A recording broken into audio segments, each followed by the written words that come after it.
Well, good morning and welcome to the second day of the South Summit. Today is going to be an amazing day. We had a first day full of ideas and full of startups, but today is going to be even better. We're going to start with the block today, so please just welcome our jury who is here, and I would like to make a big mention and welcome people who is on the other side on YouTube because we're doing a live streaming. So please, I would like to welcome our first startup of today. They are a vouching code. Everyone likes the vouching codes, yeah? So we have a startup here that created an amazing platform that is going to revolutionize this area. So please welcome Cupo Nation. Thank you. Hola. Yeah. So, okay. Good morning. My name is Pedro Claveria. I'm CEO of Cuponation Spain, Italy, and South America. We are an online advertising company. I think we can all agree that everyone loves to save money, right? But the reality is that every time we buy online, we spend an average of €7 more than we thought. That's €170 a year, which is equivalent to a flight to Moscow, 3 pairs of sneakers, or 560 diapers for those who have a newborn. So, if only 20% of the Spanish online shoppers would have known about us, we could be saving €500 million every year. We provide users all the best offers and deals on the web to save in every purchase, and we have 3 different products. Product number 1 is Cuponation, classified website for coupons and deals. We have a deal discovery app where users can find discounted products on the brands and categories they like. And we have a deals blog where we find the best deals on the internet and we post it every day. So how do we make money? We charge a commission to our partners when they make a sale to any of our users. So let me give you an example. Let's imagine this user comes to our website and finds a great deal for a pair of jeans. Then we will redirect her to our e-commerce partner store where the transaction will happen. So as a result, she will save €7, and once the transaction is confirmed, we will earn €4 commission. We work with more than 2,000 e-commerce only in Spain and Italy. We are a very lean business model with no logistics or customer care. 60% of our traffic is coming from non-paid channels, and we are able to launch a new country in less than 3 weeks. So our growth is massive, from 3 million visits to 15. We are driving €32 million to our partners this year, and we are growing our own revenues by 200% to €2 million. We made it to break even in the first 16 months, and we are a highly profitable company, doing a run rate of €2.5 million, only with Spain and Italy again. The opportunity is massive. This market worth $10 billion US. People are starting becoming aware of what voucher codes or coupons are, and only in Spain this sector grew by 48% last year. So our goal is to consolidate in the existing market and expand to South America. We are looking for €5 million growth investment to rock this business and bring it to the next level. And in case you didn't like Moscow, remember with this money you can fly to London and Berlin in the same trip. Thank you. Thank you. Cheers, really good. I just remind you that each of our startups have 3 minutes to do their pitching. If they go over the 3 minutes, nothing happens. We are good people. All right, our next startup, because we have a lot of talent in Spain and everyone knows that, and there is a lot of talent when it comes to literature. So our next startup has built a platform for publishers to find the best talent in Spain. Yes? Yeah, I was about to give it to you now. Okay, thank you. All right, please give a round of applause for Manuscripts. Thank you. Thank you and welcome all to the presentation of Manuscripts. So now we're going to talk about books and how to find the next bestseller, the most profitable next bestseller. But before that, let me explain you how does the industry take some of the most relevant business decisions in this business. It's based in the taste of one person. There's only intuition based, no analytical involved whatsoever. So the taste of the reader and the taste of the publisher might be the same or might be not. With this situation in the industry, we thought, what can we bring to change this situation? How can we solve this problem so we bring more profitable to profit to the industry? And we decided that the first thing would be to empower the reader to tell the publisher what is their taste, what they want to read, what they really want to read. How do we do it? Well, we have a community of, we receive books that has been unpublished yet, and we put them in our community of readers, and we ask them what they think about the book. With all those opinions, we make a report that we give to the publisher, and we say, hey, Mr. Publisher, this is the opinion of your future book buyers. Maybe you should be interested in listening to them and buying the rights of these books. And this is the best case, the most profitable case of decision-making by one person.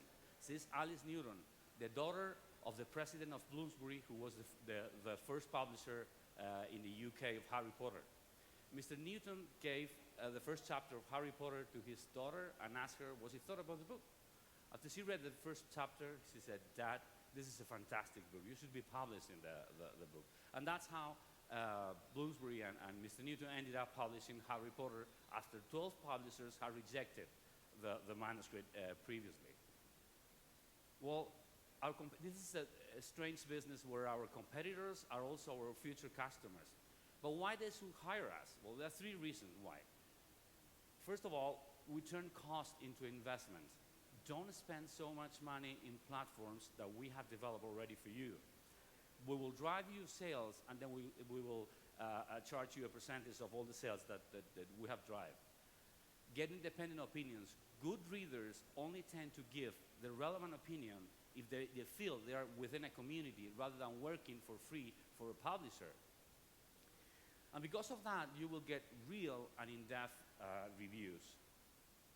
This is a 2 billion business in the Spanish language, out of which we take 3% of all the sales that we've been driving through our platform, which give us a ceiling of approximately 60 million euros. How do we get traction? Well, we have developed a whole range of agreements with our partners, with El País, Amazon, and Casa del Libro. And the reason we're here is for funding the company and getting an Anglo-Saxon partner. Do you want to help us? Anyone want to help us to find the next Harry Potter? Thank you very much, and welcome all. Thank you. Cheers. Please, guys, do not freak out about the slide gun. I'll give it to you. Don't worry.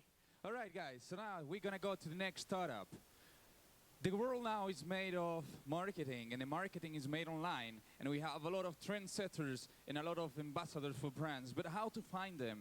Well, our next startup has the solution. Please welcome Sammy Road.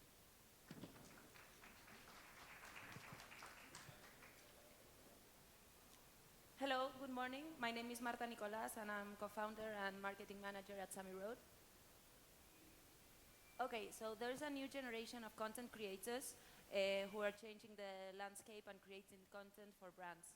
These people represent 1% of the world's population, and they are influential people. They are bloggers, designers, athletes, artists.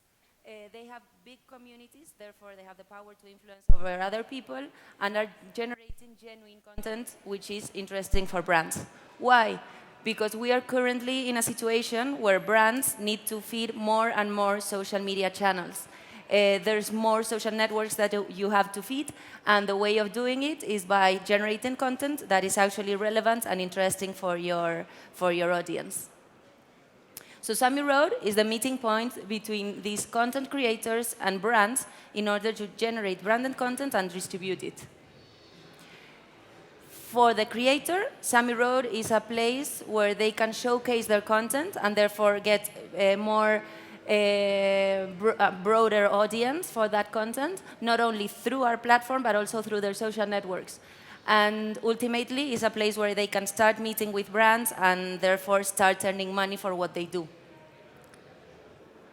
For brands, Sami Road is a place where they can discover the most suitable profiles for their brand thanks to our algorithm. They can build a network of content creators thanks to our network, and they can get better results. We've already proved that the content we generate has better engagement than the average of the market. So up to date, we've worked with we have more than 2,500 creators nationally and worldwide. We've already worked with more than 25 clients, like the L'Oreal Group, or Heineken, or Pernod Ricard, Procter & Gamble. And an interesting point is that 80% of these clients are already working again with us, which basically means that they are happy with our service. Our business model basically consists of either one-off campaigns or annual contracts, where the campaign mainly consists of the brand using our technological platform for discovering these trendsetters, analytics, and producing and distributing the content that we generate. We closed a seed round last year of $1.2 million for product testing, and we are currently seeking a $5 million round in order to grow our business in the US market. The project started with Juan Sanchez, Patricia, Ratia, and myself a couple of years ago, and with Moises Macia as CTO, and we are currently a team of over 25 people, both in Madrid and in the New York office. Thank you very much for your time. Muchas gracias. Thank you. Thank you. Well done. All right, guys. How is it going? We have new people. Hi, welcome everyone who just came now, direct from bed. We started at 9. Yes. Well, our next startup. Actually, when I came yesterday, it took me like a couple of rounds to the arena to find this place. And it happens sometimes when you go to one of the big venues, so you take some time to get to the place. So why not having a GPS for inside buildings? Well, so this is the solution that our next startup is proposing. Please welcome Situm.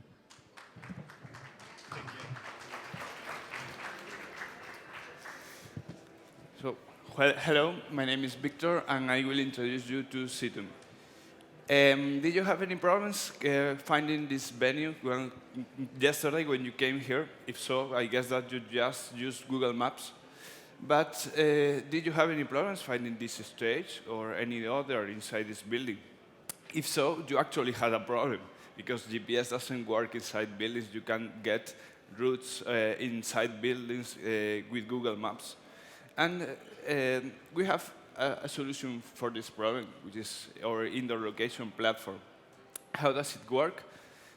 Well, if you are a venue owner, you only have to upload the floor plan of your venue to our website, and then walk around your venue with our application telling it where you are.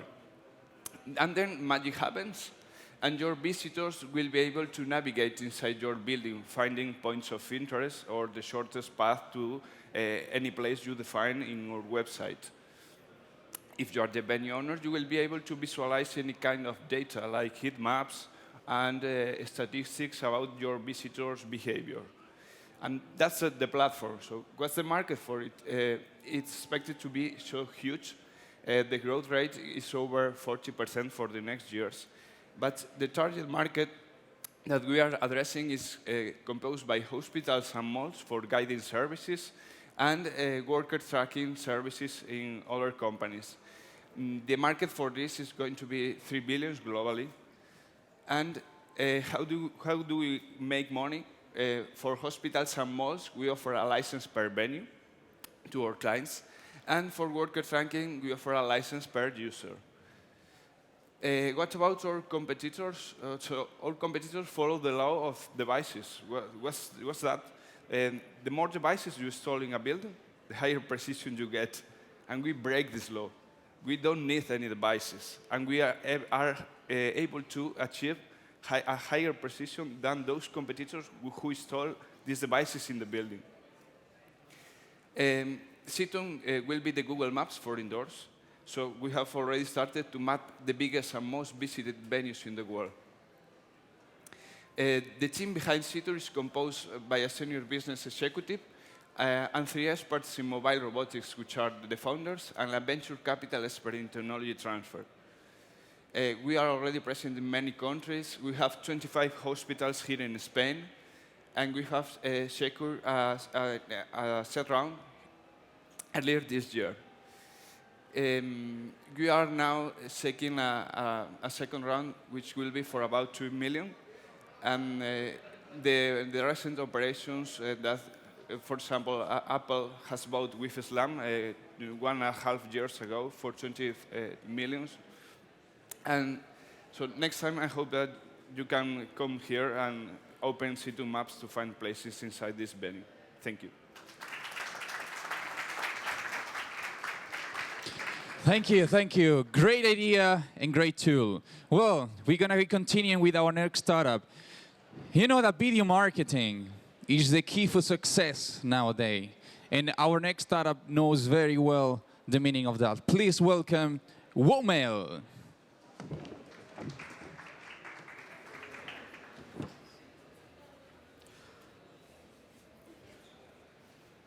Audio? Audio is there. Yeah. No. There's no audio. ¿Has probado antes? Sí.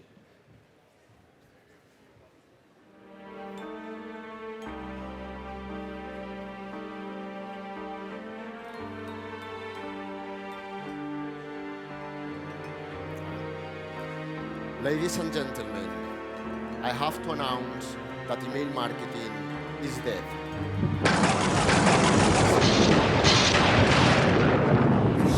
She bringing me back to life.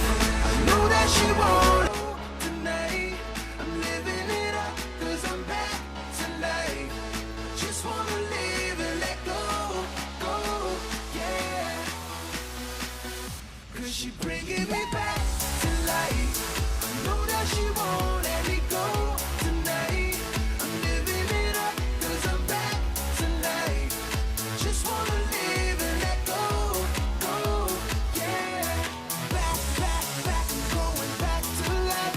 Yeah, back, back, back, and going back to life.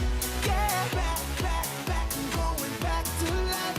Yeah, back, back, back, and going back to life. Yeah. Thank you very much. My name is Ramon Anadon. I'm the CEO of VivoMail, and video in email was not possible until now. Why not? Because of security problems, the lack of a standard in video with many different formats, different technologies, different devices, and etc. But now, with VivoMail, everything is automated, and you can easily create, manage, and track video emails with autoplay. And the result for our customers is that they can easily create or transform a boring, static email marketing campaign like this into this one.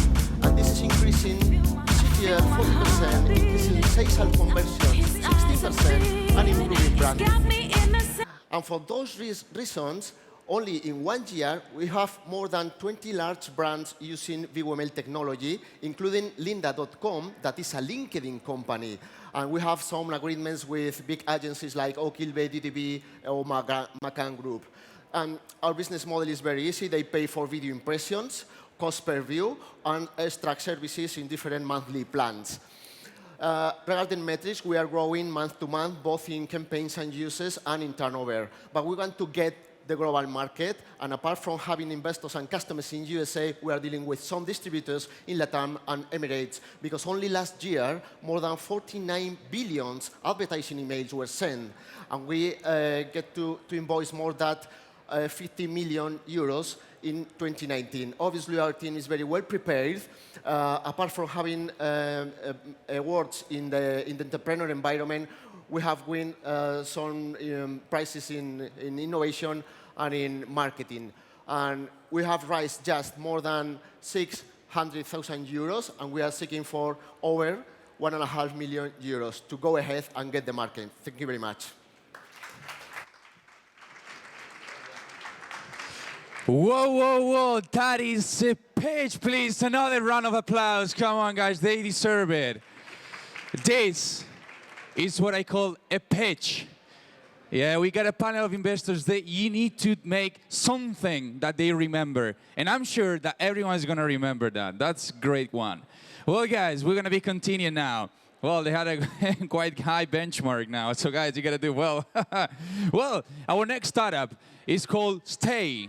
Imagine that each of these hotels, they need a whole of a new application for people who's gonna be staying there. But why not creating one application that will cover every hotel? Well, this is what our next startup is doing. So please give a round of applause for Stay. Thank you. Hi, my name's Joan Lladó. I am the co-founder of Stay, and I'm here to tell you one story. 6 years ago, my brother and I went on vacation to a resort and had so much fun. But we found that hotels use really old-fashioned operations. For example, you have to do lines for everything. You receive outdated brochures that no one reads. When they try to contact you, they send you paper messages. And my favorite, if you ask for destination recommendations, they love drawing on paper maps and giving them to you. And we thought we could change all this. And with smartphones, we could create a channel between hotels and guests so they can interact in real time. And after 6 years, I think we're doing pretty great. We are in more than 20 countries, and top national and international companies are trusting Stay as their main solution. But these companies belong to a small group, the top 250. And this means that this is just a small piece of the pie.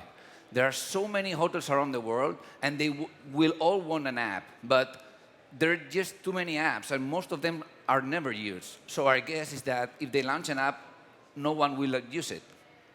So our solution is to launch just one app, just one solution, one platform that aggregates all those properties into one platform so we can become the guest experience standard. Let me tell you how this works.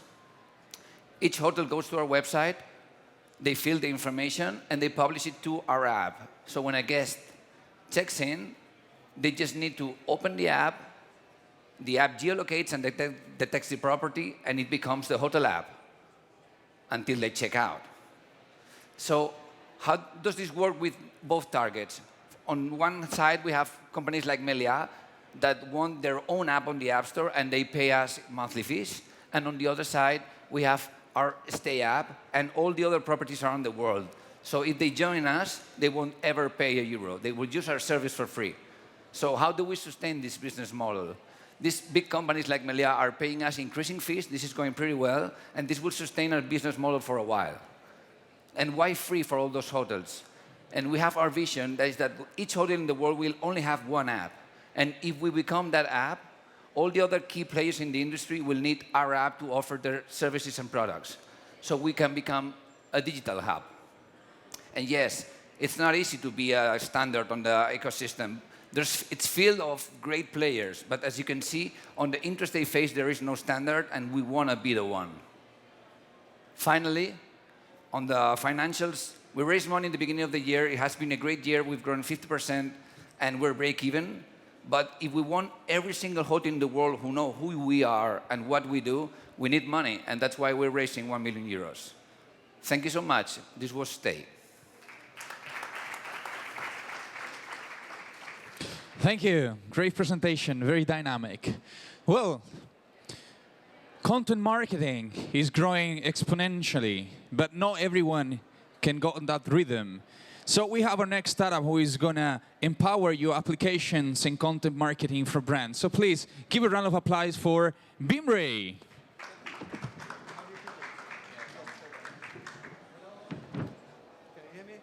No? Yes, very good. My name is Rami Alanko, and I'm the CEO and founder of Beamray. Do we have our slides? Not yet. All right. I'm giving a little bit more time. Great. They are preparing their slides for some reason. Good. You can tell a joke or something. Yeah, what would you like to hear? Good. All right. So there is a problem right now. Brands do not know their customers. The reason is that marketers simply don't have a meaningful way to connect to the consumers. I am an individual, so you are an individual, and yet the marketing is for masses. There are a number of great companies doing good behavioral analytics in the world. Think of mobile analytics, web analytics, retail analytics, social media analytics, you just name it, the list goes on. But the trouble is that you don't have one single view of your customer behavior. So in the end, you end up having a lot of data, and actually the marketers are very inefficient and confused about all this. And in fact, some of the CMOs and marketers have been explaining us that they can't really see the wood from the trees. Only they see are the decreasing conversion rates. So what is the important data that you should be looking at when you think about the consumer behavior? We at Beamray, we look at the customer journey across the day, across the platform and location. We know in the morning what the user has been reading in the websites. We know when they go to the work, which street they take, if there is traffic, what the weather is like. We know what they do at the office. We know when they go to have lunch, what they buy, how much money they spend in the shopping time in the evening. And finally, we know what they look at from the TV when they utilize their second screen applications. Now, it's not just understanding the whole context of the user, it is also very much of content marketing. We utilize that context and content in order to give content delivery to any screen, not just mobiles, not just TVs or laptops, but also wearables, maybe cars in the future, whatever it makes sense. In terms of competitors, we are positioned there up in the right corner because we do multi-source analytics and we do also multi-screen content delivery. The technology, as mentioned, enables you a full view of the single view of the customer behavior that you can then utilize in your campaigns or market understanding. And it is in real time. Many of our competitors are saying real time, but they actually mean 15 seconds or half a day. Pricing is super simple. It's based on subscription plans and based on the amount of data points that you use and the amount of marketing messages, content deliveries that the users have actually seen. So it grows as much as you want to track. Finally, we've been building this company for 2.5 years now, the technology. We received a seed round in spring, 500k euros. We have received a very good number of world-class customers ever since. And Q1 next year, we are releasing a new version of the platform with machine intelligence and artificial intelligence, and we look to have maybe 100 customers by June next year. The team is very experienced. We did our last company, an online video platform, found it, built it, and had it exited it from it once it was the number one in Europe. And we have some seasoned professionals within the team to support us. Right now, we are looking to raise a round. We're starting the discussions. We have already secured 2 million euros from our current investors, and we hope to close it by June next year. So finally, I want to welcome you all to the world of data, to the era of narratives that are generated by systems that understand data, narratives that help us, give us information to support the decisions we make about tomorrow. And yes, data is always important. Data is the platform, but the story of the data is the last mile. So, in other words, it is quite possible that the sponsors understand their consumers and customers. And this is why we exist. Thank you. Thank you, thank you. You went over the time, but we're good people. Anyway, we continue with our next startup, and there is a huge problem in big cities. And what happens, you want to present with me? No problem. And what happens is that there is a huge problem with the parking spaces. So there is an application and there is a startup who is bringing a solution. So please welcome the new Airbnb for parking slots. And the name is MobiPark. Thanks.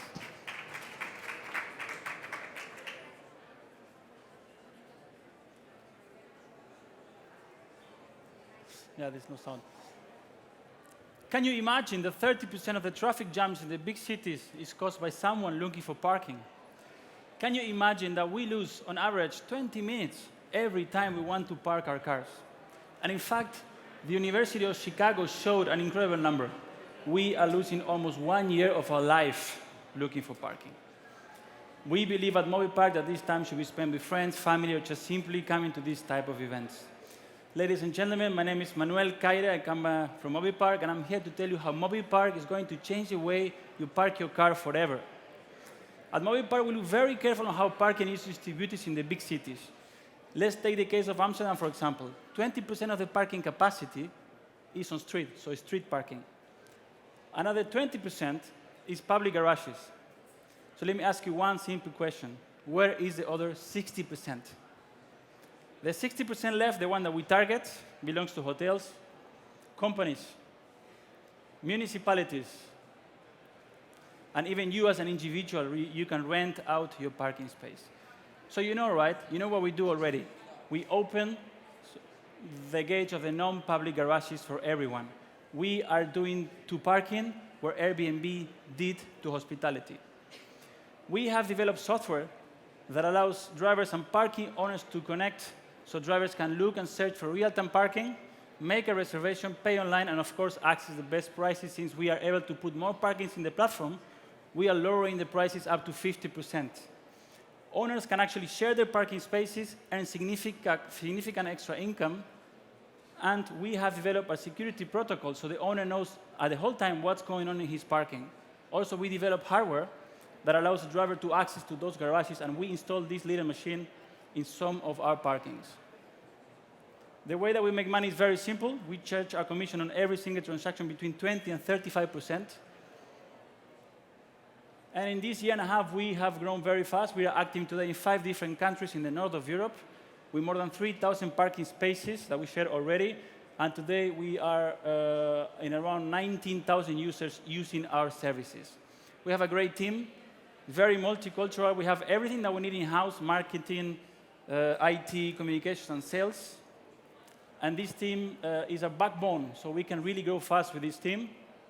And I have a big announcement to make today, which is in 2016, we want to launch our service also in Spain. That's why I'm standing here in front of you, to look for money, partners, and of course, help us spread the word. Thank you so much. Thank you, great solution. Well, do you ever had a meeting on Skype, for example, and you were worried about maybe there is someone in the other side who shouldn't be there listening? No? Well, you should be.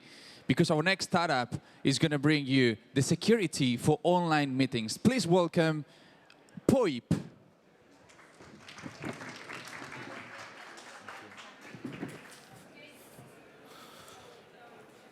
Hi, South Summit. I'm Eduardo, and I am CEO of Poip. I know that you in front of me have experienced a lot of issues when you are setting up a call in your business, like insert PIN codes, maybe transmitting numbers and respecting policies. So we decided to build a new solution that break this kind of difficulty, like time lost, money lost, and security lost. We call PoipMe. We started to work and we developed a solution that integrates audio and video meeting, instant messaging, and file sharing to make people able to work together as if they were in the same room. We are out on the unified communication market. We are targeting the small and medium enterprises and professionals, and this market nowadays worth more than 10 billion euros and is growing rapidly.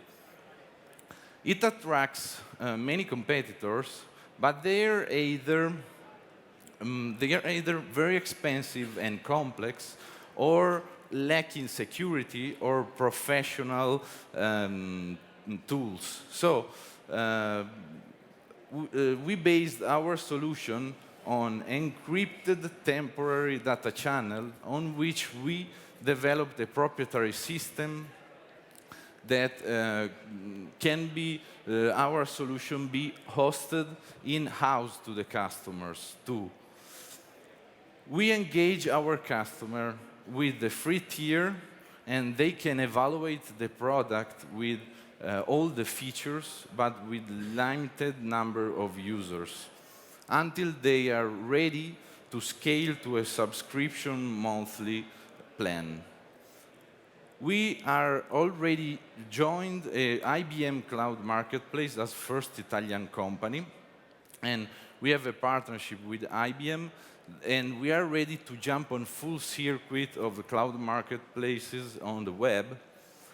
But our solution can be sold in single pieces, so a standalone pieces to the company, charged by a pay-per-use model.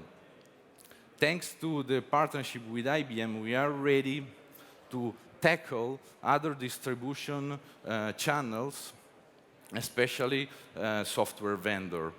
We are working with the system integrators too on custom project, and is a route which is paying back with a gateway to a standard telephony that will be expand our feature set. We are the right team. We know the problem, and we experienced it in our professional life. We have the support of IBM. We now asking for 350,000 euros to boost the development and consolidate our presence in the global market. It was a pleasure communicate with you. Let's make it a pleasure for everyone. Thank you very much. Great, thank you. When I say straight to the point and make something rememberable, so your Scottish best is going to be very rememberable, I'm sure. Well, our next startup, they call themselves the Shazam for TV, radio, and cinema. Please welcome our next guest, Fluzo. What's the... Here you go. Good morning, everyone. Where do I have to point with the... Sorry, where do I point with the... It's not working. Okay, sorry, thank you. So this was you a few years ago, and television has evolved a lot in the last decades in terms of hardware, but not that much if we think about it in terms of software. Communication is still unidirectional. However, it has completely changed the way we consume content. Now, this was you last night. You were sitting in front of the television with your tablet or smartphone or even your laptop on top. We are actually expected to own more than 4 internet-connected devices in less than 30 years, and all of us will be spending 85% of our time playing with these smart devices while watching television. And there's a big problem because TV channels and advertisers need to get your attention back, and because you're no longer paying attention to the main screen. And they also need to refresh their business model. They're looking for the efficiency and the metrics shown by their digital media campaigns. Fluzo is the first automatic content recognition SaaS platform, and we develop a Shazam-alike technology. We basically identify content, and by doing this, we synchronize first and second screen. Let me give you a quick example. You sit in front of the television with an application that has our technology integrated, and that application identifies what you're watching, and from that moment, you get extra content related to the program you're watching at the moment. You can also get to buy even the pair of trousers of your favorite actress, or you can even get special offers synchronized with the TV commercials. On the other hand, TV channels and advertisers that had a problem with the new multi-screen user, they can start monitoring media consumption because that application can track what you do. And they can actually start monetizing new ways. They can start finding new ways to monetize that interactive experience we were looking for. And above all, we've developed a SaaS platform, so the integration process for TV channels and advertisers is quite simple and just takes a few weeks. We're addressing a worldwide market that is expected to grow up to $9 billion in less than 3 years, and we are already working with Sony Pictures Television Networks and developing other projects coming out soon, not only in Spain, but also in Latin America and in Asia.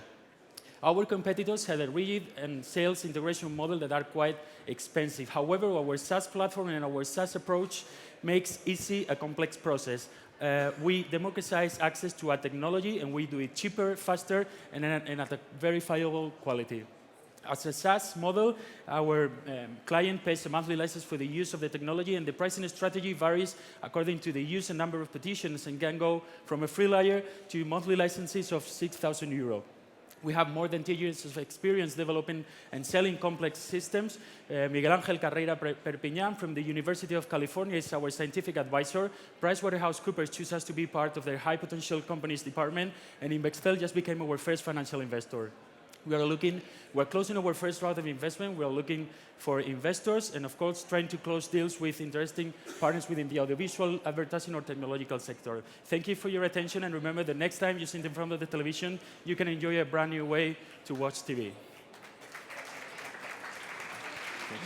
Thank you. Well, I was like, well, imagine this. You're making a party at home. Yeah, sometimes you do these things. And the next morning, you wake up and it looks like the Hangover movie. You need a cleaner, and you go on the internet, and this cleaner needs at least 24 hours to come to your house and clean, but you need it for this afternoon. Well, this time, what you have to do is call Waywook.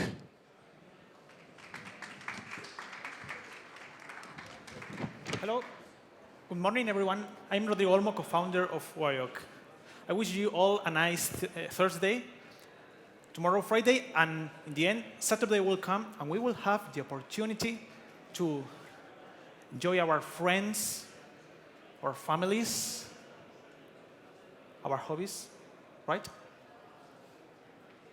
No, let's be honest. We all know that Saturday morning is going to be like this. Of course, we always can engage somebody to help us, but who is going to be that person? How can we know that we can trust that person? And what will be the price, and how long will it take to select somebody? Well, don't worry. You just have to give Waywook a click. Waywook is the first intelligent marketplace that allows you to book in real time domestic cleaning services. The booking process is really simple. It only takes 60 seconds. You need to put the date and the time, your address, and the payment data, and it's done. The market is really huge. There are more than 17 million homes, 2.6 million of them have domestic cleaning services. Having into account the average expense per year by home gives us that the size of the market is more than 7 billion euro, only in Spain and only in the domestic sector.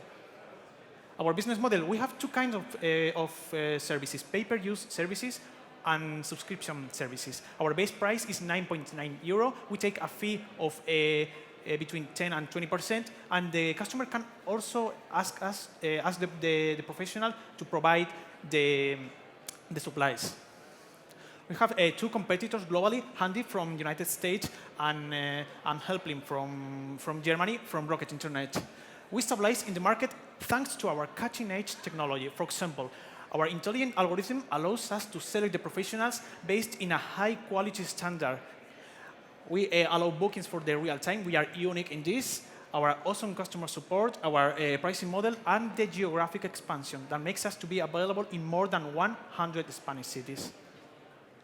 We have two business lines, the domestic one and the B2B. For example, we are now the unique cleaner providers for BMate apartments, and also Airbnb has approached us for a similar agreement with them that is currently under negotiation. We talk to them from a very healthy stand. Our 96% of our customers are satisfied with our service. That makes that the subscription customer stays with us more than 9 months, and the pay-per-use customer books more than 7 times. This leads to a monthly growth of more than 20%. Some achievements until the date: we were selected by Wayra, Telefónica's startup accelerator, and we were invested by Axon Partners Group, more than 600k euro.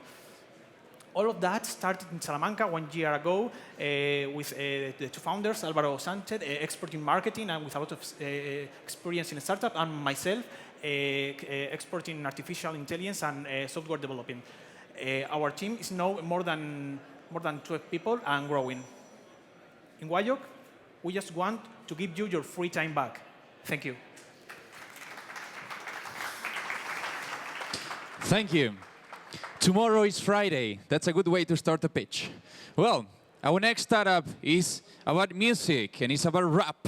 And rap lovers will love this one. So all the rap contests are made physically, but why not make some rapping contest online? This is our next startup is proposing. So please give a welcome to the Urban Roasters. How does it work? Hello, everyone. My name is Santiago Gomez, and I'm part of the Urban Roosters, which is basically an online platform for hip-hop competitions, okay? For us, hip-hop is not only a kind of music, okay? For us, we basically and strongly believe that it's more than that. It's an sport. Hip-hop, I mean, also is a state of mind, a mind game, and when you practice hip-hop, you develop yourself and you get better, okay?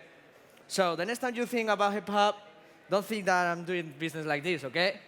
Or this is the way I handle my problems. No. Hip-hop is more than this.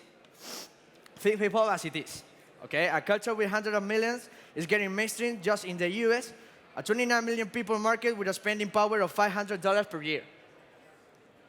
So that's why we're creating the Urban Roasters. Our platform is very simple to use. Two players connect their webcams and battle. The audience votes for the best one, and the winner gets the points to go up in our rank, like this. In just 6 months, we already achieved great things and start to have traction. More than 1.9 million views on YouTube, and more than 3,000 users performing more than 10,000 battles. So, our business model is also very simple. We generate revenue through online contests, white label, and workshops.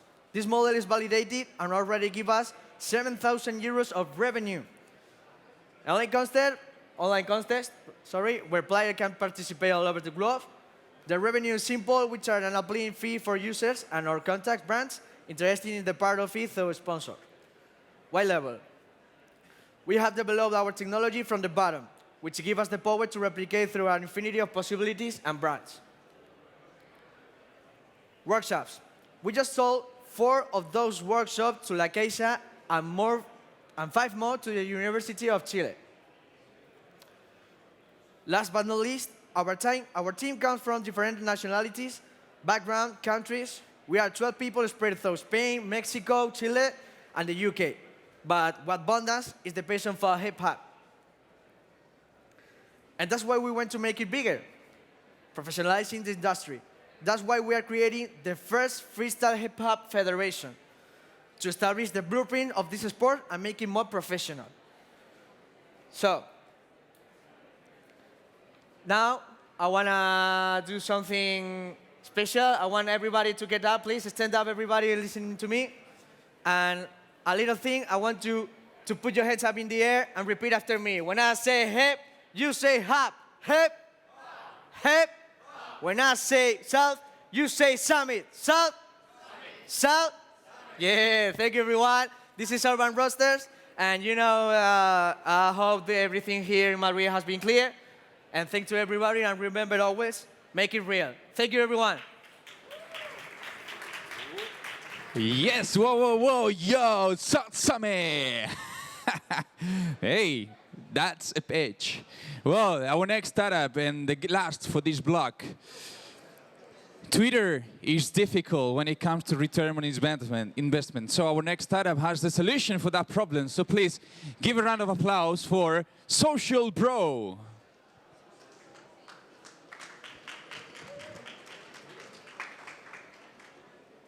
Okay, can you hear me okay? Excellent, yeah, I am Javier Buron. I'm the CEO and co-founder of Social Bro. Social Bro is a Twitter SaaS platform, Twitter marketing platform that combines uniquely audience insights with campaign execution in only one platform. We usually help marketeers and head of insights to understand better their audiences, with that understanding filter and segment so they can personalize at a scale. With that proposition, we have more than 10,000 customers in worldwide, and we are used by brands like Visa, Toyota, and Slack. We are 40 people, and we are based in London and Cordoba, where I'm originally from.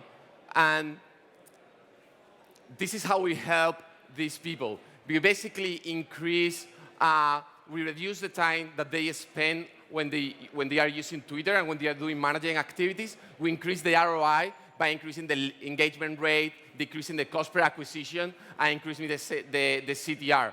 And also we provide unique audience insights that they can combine and deliver better campaign, and they can deliver strategic insights to their marketing strategy. This is, for example, one of those insights about brand affinity between Sainsbury and some brands. And this is another about personality insights that then they can input strategically their message, but also campaigns execute a better performance. So that's what we do. We allow brands to go historically and say who is talking about my brand, combine that with who is following their competitors, combining that with demographics and with personality, and then delivering the right message to the right people at the right time.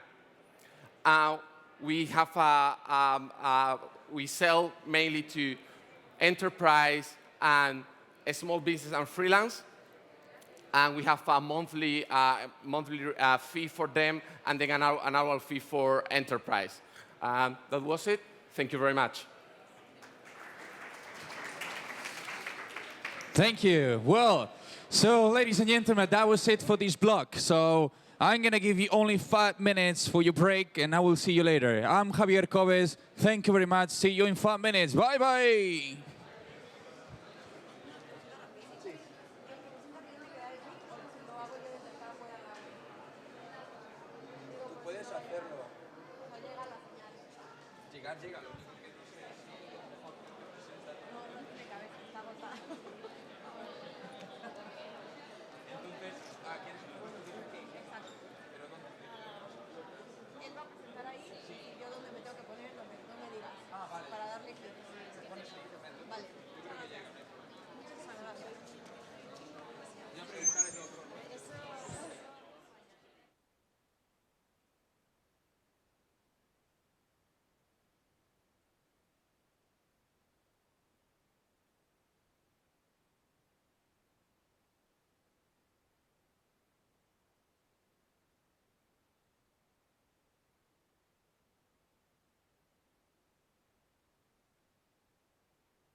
with the music and with the rapping and so on. So I hope that this last one is going to be just better. So I'm going to wish the good luck to everyone who's going to come here on stage to present their startup. So say hello to all our new juries. And our first startup for this block is called Vitergia. And they're a software development analytics, but they will explain that better. Please, round of applause.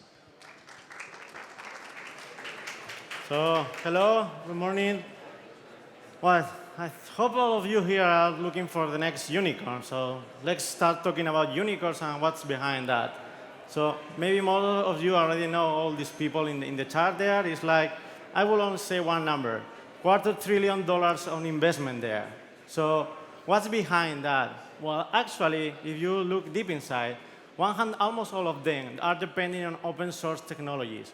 I'm not going to bother you about what's open source indeed, but actually, the best part here is the technology that are using is being developed by communities, software development communities. So you should take aware of that.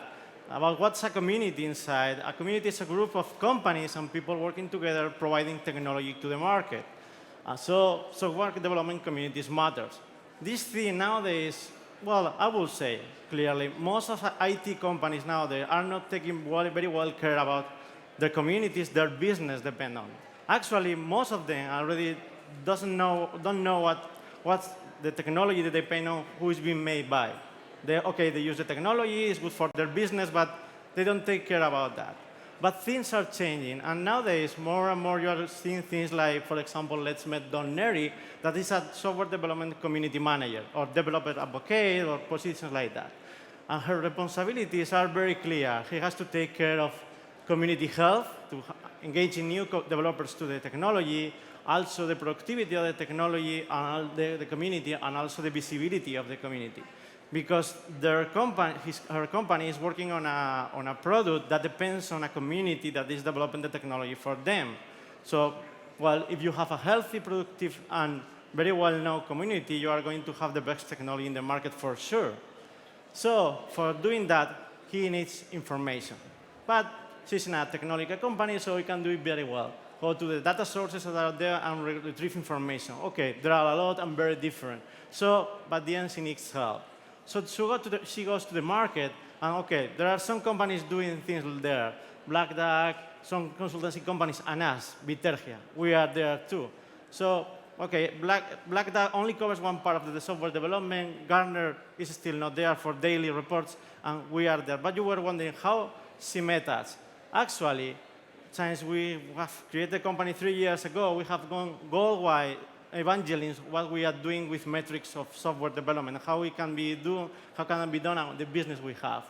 So she go to our website, contact us, go for one of our solutions, and okay, she has the data and the reports she wants. And she has the information about what's behind the community, the companies, what they are performing, and now she's a happy customer. Well, no, actually, this is a true story, or several true stories.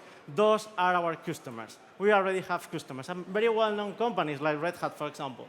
So, happy customers, doubling incomes per year, and going to the next step, that is providing this report not only to development companies, but other companies that need to take decisions based on data.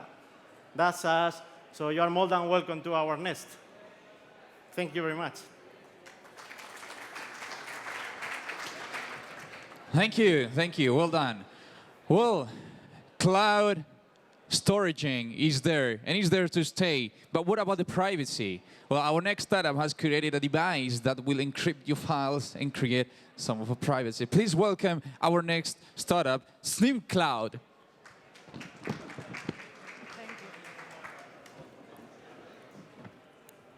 Hi.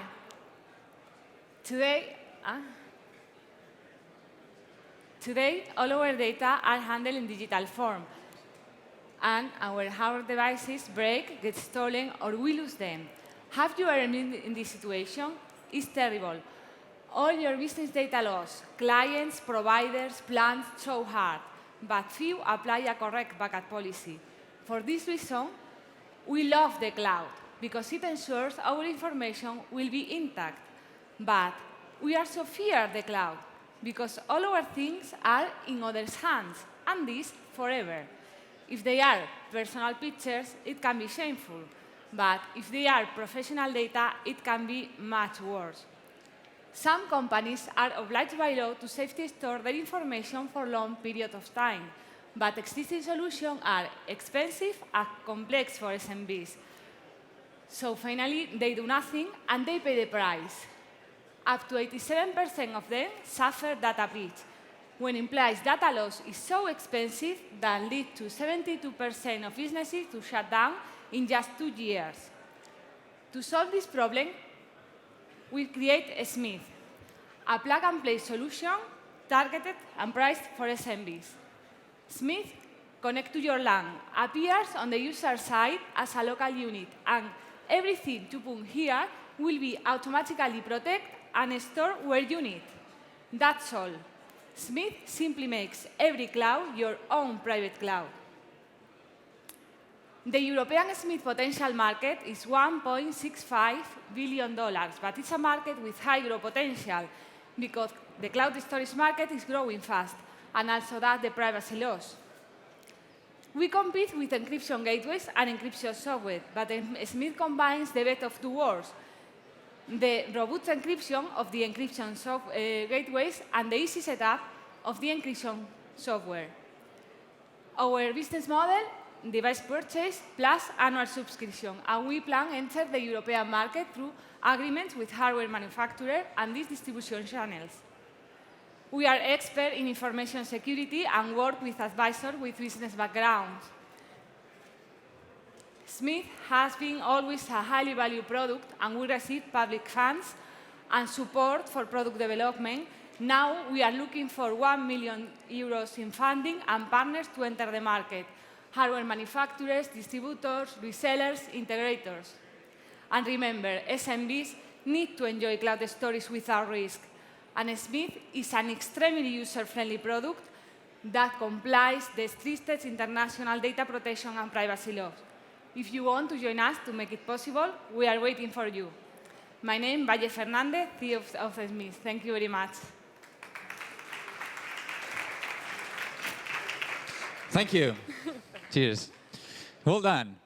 All right, so if there is already a bad communication between humans, imagine a bad communication between humans and electronics. So what happens is that our next startup has found the great solution for that matter. Please welcome our next startup, P-Tech.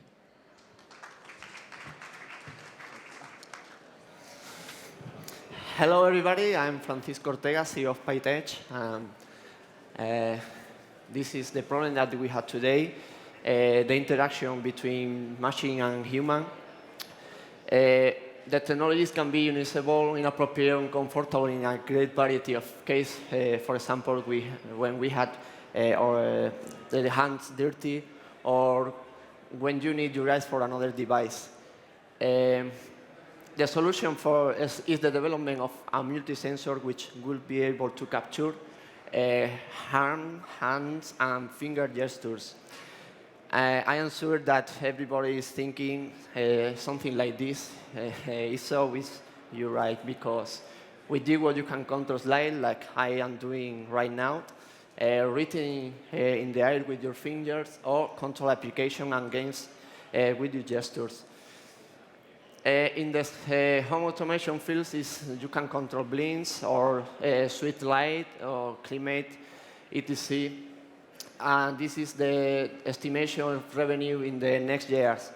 In 2018, we have 31 billion of revenues, and this is the estimation sales in 2019 that will be more than 155 millions of units sold. And Jibo has all this capability, like high-rating micro-gesture captures, whereas Mio has 2, portable and media control, and Kynet, just none of them. This is our technology. We have all these sensors. It's robust and comfortable. And this is our business model. Direct sale of the device, AP for developers, and gesture sensor technology for third parties, and big data. This is our margin profit estimation, 62%. And our partners and company that helped us in our triad. We are going to the market with crowdfunding, and then with selling device through distributors. We have an MVP of prototype, and first device will be launched to the market shortly. This is our team, all these components, physics and electronic engineer, design, and group of programmers. And what are we searching? We are looking for a technological partners, and we are looking for investors for product development, manufacture, and distribution. Thanks for your attention, and nothing. Thank you. Thank you. That was a nice movement. The heel slide, get up. Well, our next startup is going to present themselves. So please, I would like to welcome Brian Meniek.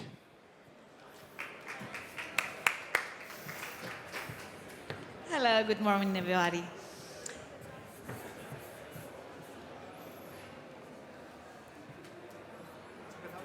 Okay. Okay, let's start.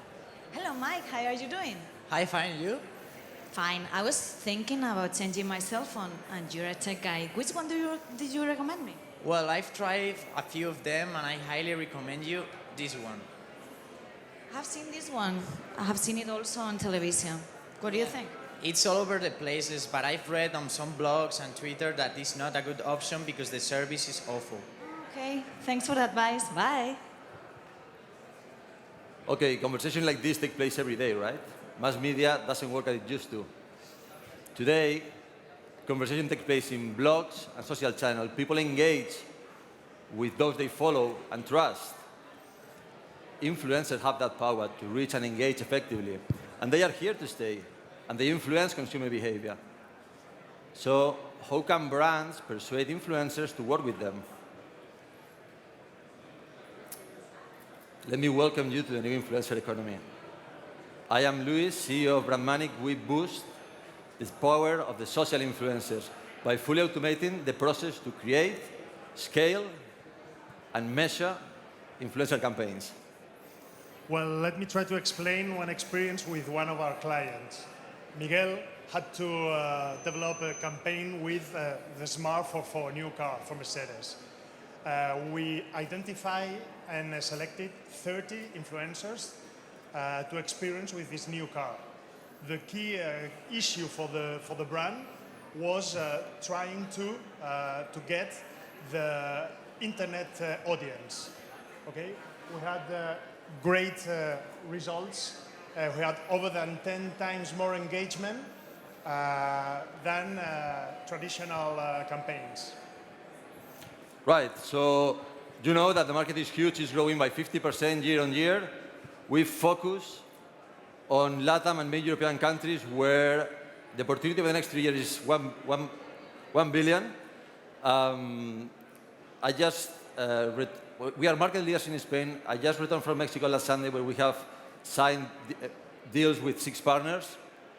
And this is not an idea. We got real clients, corporations and many digital agencies, and strong and solid sponsors.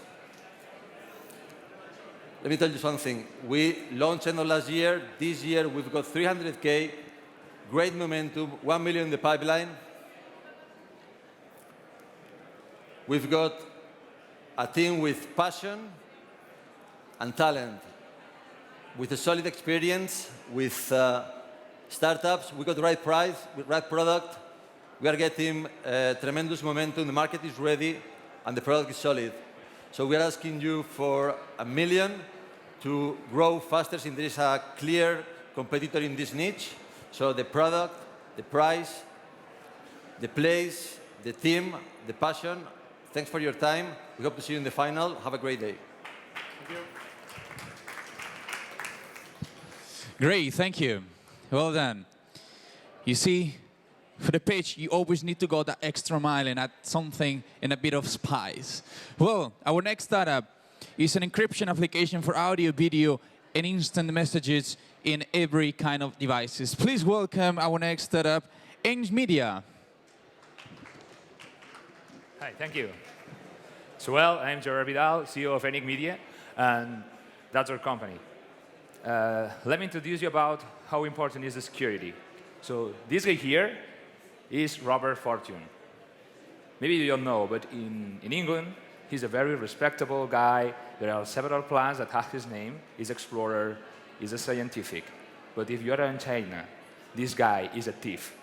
China has the monopoly of the tea in the beginning of the 18th century. This guy explored China, looks like a Chinese, go inside the manufactory of the tea, or into the fabric, and then learn how to manage the tea, how to dry the tea, how to store the tea, how to plant the tea, and how to grow the tea. China lost his monopoly in less than a decade. India was the first country to export tea to the British Empire. So there's a lot of money if you don't take care of your communications. And this is not an old story. We see the same nowadays, for example, with the Snowden case, or we can say, for example, Ashley Madison hack. Maybe you know the people is paying $15 to get inside the website, but how it works, the money about your wife doesn't know that you are flirting with another guy. That's a lot of money, okay, more than $10 for a month. You have to be aware about how much it costs. And we also have another examples. For example, there is espionage, banking espionage. We see, for example, fines of 300 millions, 100 million. This is a typical fine for industrial espionage in high corporations. In order to solve this problem, this tremendous amount of money, we have developed a secure communication platform. We have our own patented algorithm for encryption. We are 20 times faster than current standards, and we achieve savings of the 95% in battery lifetime, and also we can double the bandwidth when making a video conferencing. So at the very beginning, we have done this platform for large corporations. Why? Because we need the brand. What we want is to get good references to make the company grow. But this is not the big market. Our differential platform has a thing that it makes completely different from the rest, which is the guest mode. With the guest mode, we can invite people outside the platform. So we are pointing now to the IoT market, which is something like 1.3 trillion money. In order to do that, we have referenced by Gartner, we have been certified by the intelligence agencies, etc., and we have a team at this moment of 37 people. And we also have advisors, so it's Whitfield Diffie, which is the father of the modern cryptography. And I'm here to ask you curriculums. We need more people. We are planning to develop and launch a new technology and make it global. Thank you. Great, right on time. Just one tip. Storytelling is great for pitching. Well done. Well, we're going to continue with our next startup, yeah? So how many times you were installing some web application and you had to go into the help site, and you go to the help site and then you go to the website because you need something and you're changing all the time? It's a waste of time and for sure not very efficient. So our next startup has brought us a solution. Please welcome Helpier.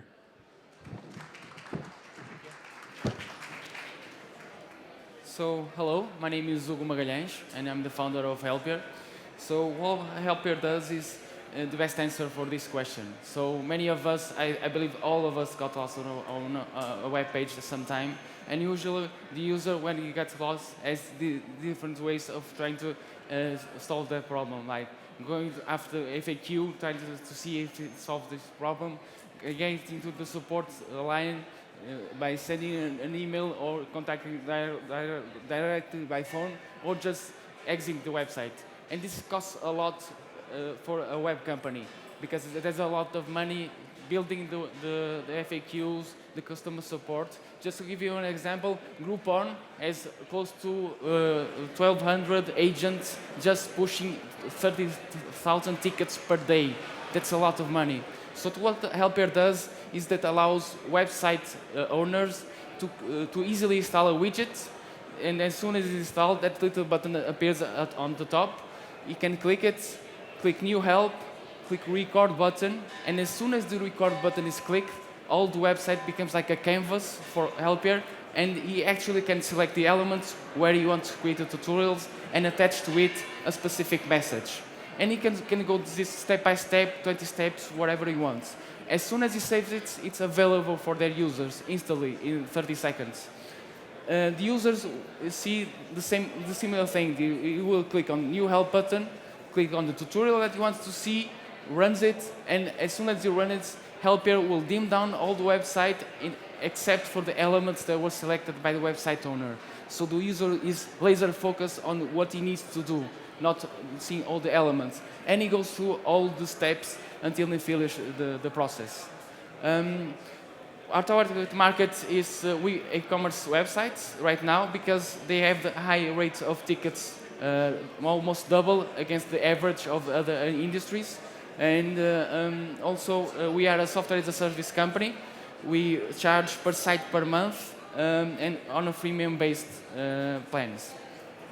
Right now, we have more than 700 sign-ups from companies, and the team is made of myself and 4 others.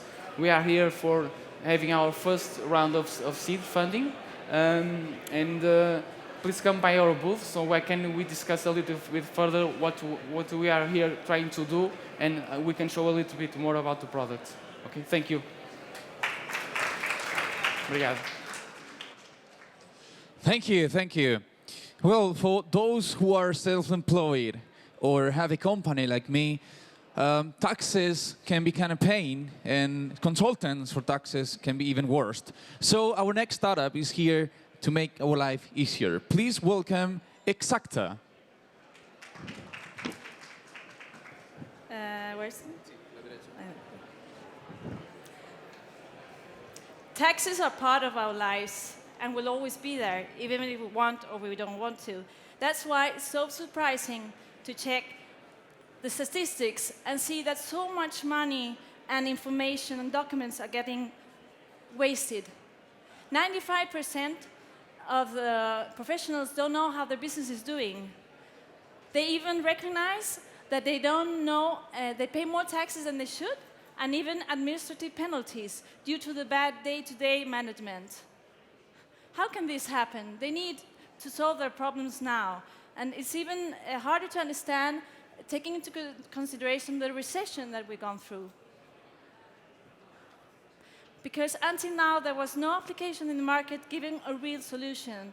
And the solution lies in something that we all have, the smartphone. And using the camera of the smartphone for taking pictures of the documents and having them all stored. My name is Cristina Aparicio, and I'm co-founder and head of international relations of Exacta. Exacta has developed 3 apps: Exacta Tax for accounting, Exacta Expense for expense reports, and Exacta Home for households.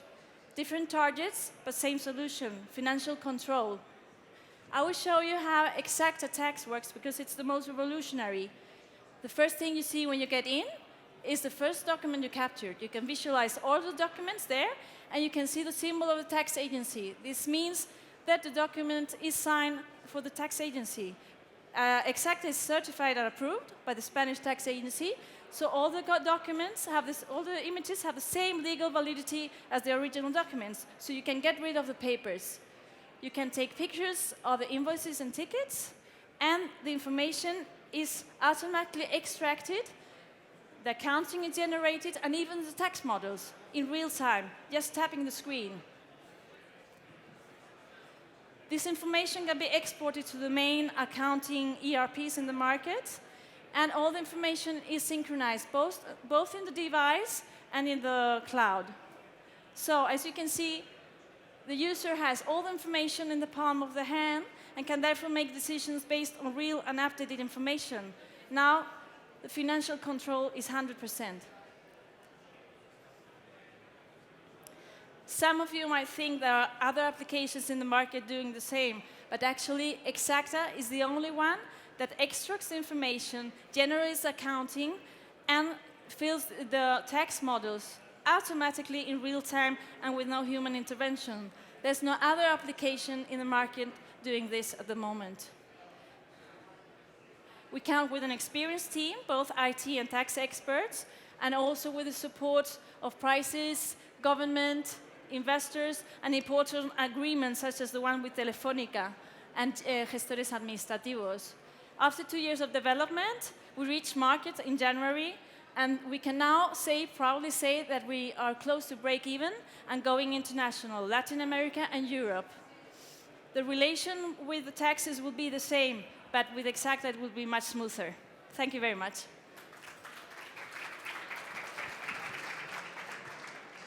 Thank you. Well done. Great tool. Very useful. All right. So emerging markets are good because they're emerging, but the problem sometimes is with the payments. What happens is our next startup is going to help all the processes from Latin American companies when it comes to payments. Please welcome Allpago. You have the clicker? Perfect. Good morning. My name is Philip Bock. I'm the founder of Allpago, Accept Payments in Latin America. We process, collect, and transfer funds on behalf of our customers. Now, the Latin American market consists of 120 million buyers. It grows at 15%, and you only need 2 languages to cover this entire region. So the key question is, what is the challenge to access this market? And let me break that down for you. There are 3 main challenges. A, product. You need to have access to the local payment methods. B, features. You need to have the technology to process recurring payments, and you need to be able to also collect funds, and you need tax advice. So these are the 3 main challenges for the market. Now, how do you monetize, and what does it mean exactly for merchants and other payment providers? Now, if you don't have these 3 features, what happens is that you will only have access to a market as of today to $25 billion US. You're missing out 38 billion. These 38 billion in 2018 translate into 50 billion US dollars that you are missing when you are not local. And this is the key point. You need to go local. And when you go local, you need to build relationships and maintain these relationships. If you don't do that, you will only have access to 40% of the market. So 100 buyers on your site, in your shop, only 40 can pay. Now, Allpago has come up with a solution. Imagine it to be an electrical multiplug. This electrical multiplug you only need to integrate into, and you will have access to exactly these local payment methods that are so relevant for the local buyers. You will also have access to the features. Now imagine recurring technologies, as I said before, or risk management that is very local. And last but not least, if you want to receive the funds, for example, abroad, you also need legal and tax advice. This is a key point.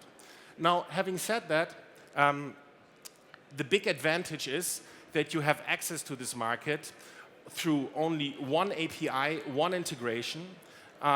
This gives you access to this entire huge market of 125 million buyers.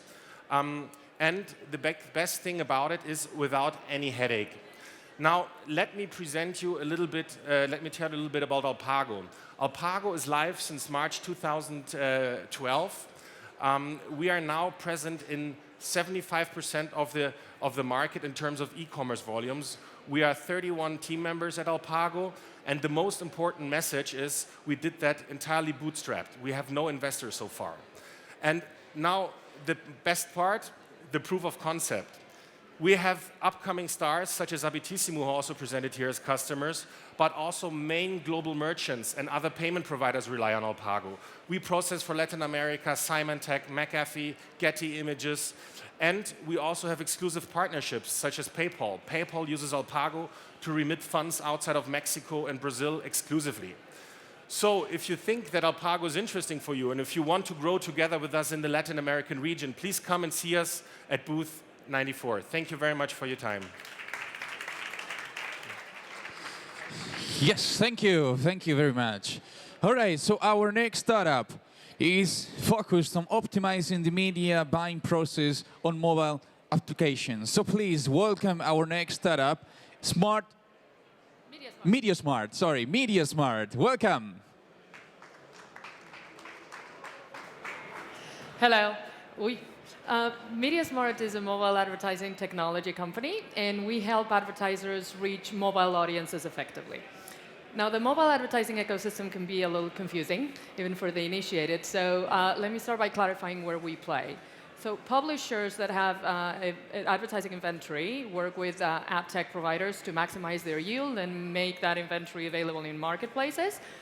We are not those providers. We, on the other hand, help advertisers. Our technology allows them to buy advertising in these marketplaces in real time, in a data-driven fashion, and always maximizing engagement with their campaigns. Now, the opportunity is unquestionable. While more than 60% of digital engagement happens on mobile devices, only 15% of all advertising budgets for digital go to mobile. So that gap needs to be closed, and we know how it's going to be closed. It's through programmatic advertising. The type of real-time data-driven media buying that MediaSmart enables is becoming the de facto way of buying digital media. And in fact, 62% of all advertising is expected to be transacted this way. Now, why does this gap even exist between audience and investment? Mainly because mobile requires different technology than desktop. And when we started in January 2012, virtually no one was using programmatic methods in mobile, bringing that mobile and programmatic experience together. We were one of the first ones to do so. We've taken advantage of that first mover advantage in the market. We've developed our own proprietary technology, which has been proven in the marketplace and today drives a business with 73% of our revenue in 2015 coming from a software as a service model. We've established more than 25 partnerships across the ecosystems that bring unparalleled reach to our customers. And with all of the campaigns we've run through this 3.5 years, we have gathered a user base with more than 200 million profiled users that are invaluable input for our algorithms to make the right media buying decisions. We've proven the model is scalable, especially since we launched in early 2014 our software as a service model. We expect to grow 200% in 2015, with most of our growth being international. And we've managed to do so with an incredible group of 15 people that are absolutely dedicated to the cause, with a lot of experience in mobile and advertising, and with a relatively modest investment so far of €2 million. Thank you very much. Right on time. Thank you. Well, there is one thing that most of startups and a lot of startups forget when pitching, and is smile. Please smile. Well done. All right, our next startup is going to explain themselves better than I will. So please, next startup, Yodiwo. Yes, you can clap. Thank you. And it's... Yeah, on the right. Yeah. Hi, everybody. Thank you for joining us here today. It's a pleasure to be here. I'm coming from a company called Yodivo, and my name is Per Martinsson.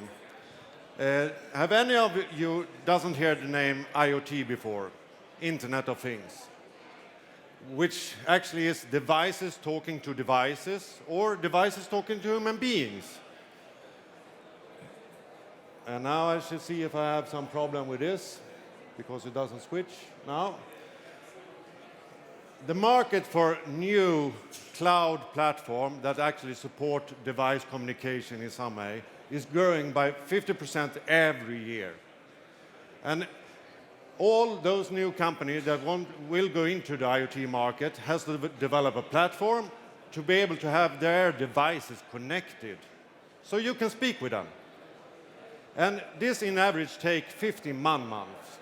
And 15 man-months means that you have maybe 1 year to go to market. Time to market is 1 year.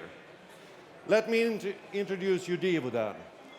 We have a codeless platform for actually interacting all the devices with a drag-and-drop editor that you just can drag your devices out, connect it to nearly every other thing that's around here right now, like Skype, Facebook, other devices as your smart refrigerator, your stove, whatever you like. And you do it within minutes, as you can see in this video, where we actually paired two phones with each other to be able to have them communicating. The platform also have a good support for actually having interaction between devices in long distances with a cloud folk support. Our business model is threefolded. We have the IC partners and the product manufacturer.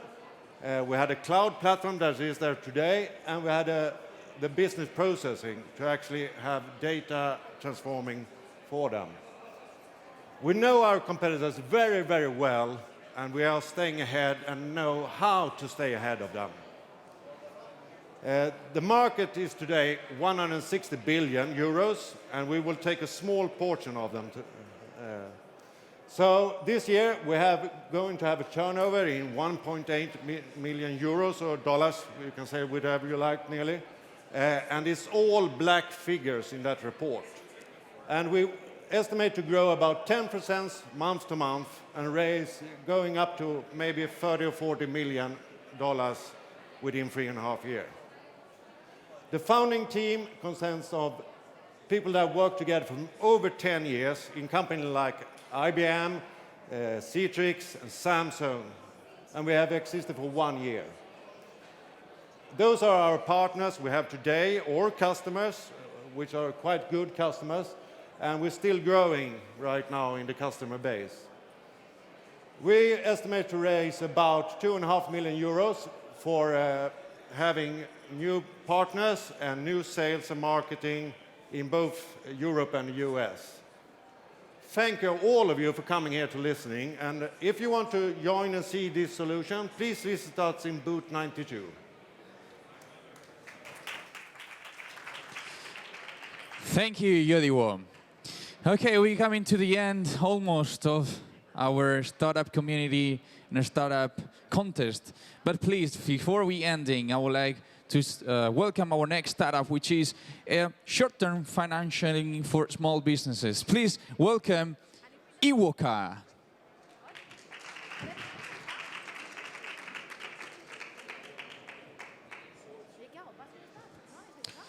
Well, Iwoka, yes. Oh, they're here. All right. Sorry, they didn't tell me. They didn't tell you. Okay, you can clap again. Welcome. Please. Thank you. The stage is yours. Okay. Good morning. My name is Isabel, and I'm here representing IWOCA, which stands for Instant Working Capital. So, SME lending has been frozen since 2007. As you can see here, there's been a decrease of 60% to lending to SMEs.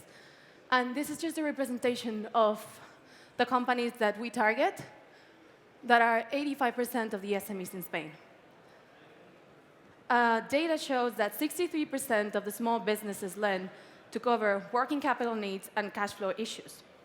So you can understand what a big decrease means in the impact of the economy. Now, this is just one of our customers' example. Now imagine Jaime. He's got a small business in Valencia where he makes tiles.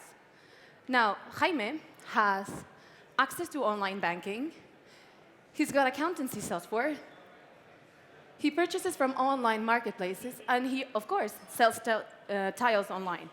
Now, on top of this, he's got other business data, which is what traditional finance looks like. However, wouldn't it be best if we had a platform, a lending platform, that would look at all of these data points to make fair lending decisions? IWOCA looks at the bigger picture, and we make SME lending a seamless process. All you've got to do is sign up online, which obviously is free, link your business information, get approved, there is no commitment whatsoever, draw funds as you need, when you need them, repay as you need, no cost included, and with repayments, you can top up your loan. So basically, our product is targeted to SMEs so they can include it in their business strategy. It's not a traditional loan, it's a flexible product.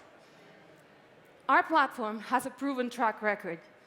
We were funding in 2012 in the UK, and since then, we have funded more than 3,000 small businesses.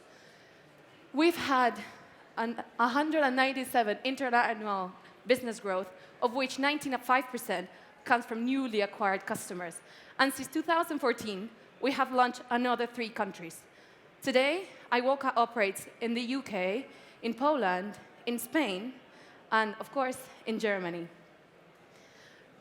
And the most important thing is that of all these countries that we operate in, we've got excellent customer service ratings in an independent platform.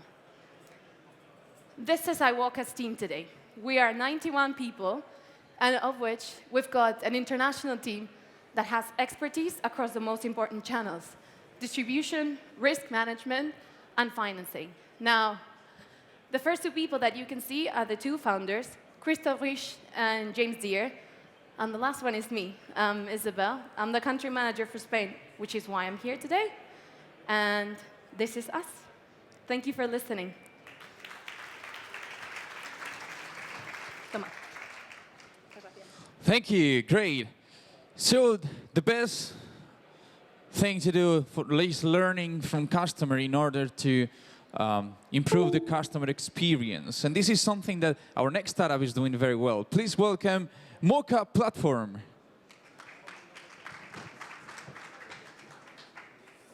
Thank you.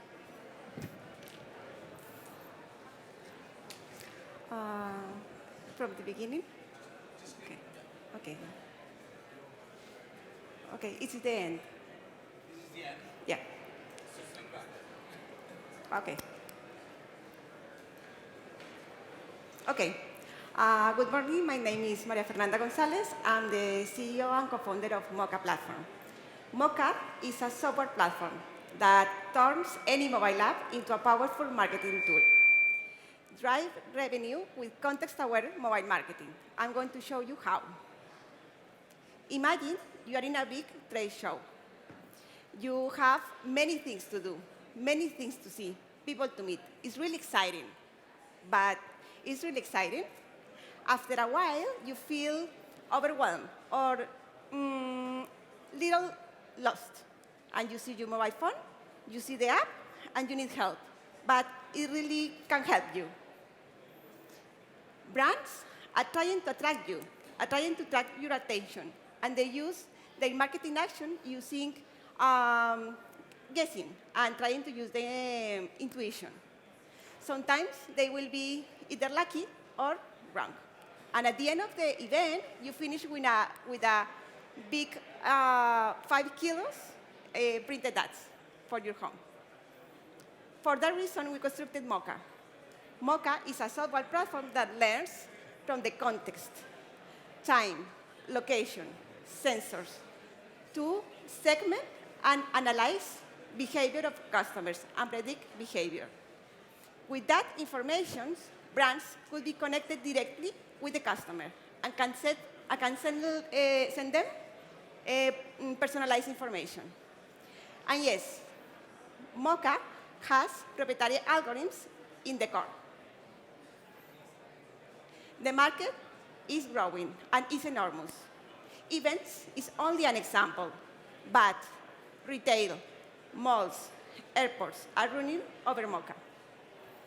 We have big competitors around the world, globally talking, but from the technological point of view, we built a technology that can solve questions that our competitors cannot. For that reason, GSMA Mobile World Congress contracted Mocha and selected Mocha for the Mobile World Congress. Mocha turns any mobile app into a powerful marketing tool. Our business model is SaaS, and we grow with customers. We go to market online and via business partners. And this is the moment. This is the moment because today, brands are preparing their budgets for the marketing proximity strategies. We're growing. And we have many brands that are driving revenue with context-aware mobile marketing using Mocha. We have a great team. We are growing, and we are working hard to grow. We need 5 million next year in order to grow globally. Please go to mocaplatform.com and sign up for free. Thank you very much. Great, thank you very much. Our next startup is able to track and analyze your online competitors' strategies in real time. Please give a round of applause to Compete.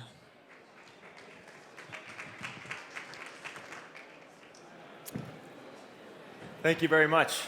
It's actually pronounced Compite. My name is Scott Mackin, and I'm in charge of marketing and communication for Compite. Thank you very much for joining me in this beautiful hallway for the pitch competition.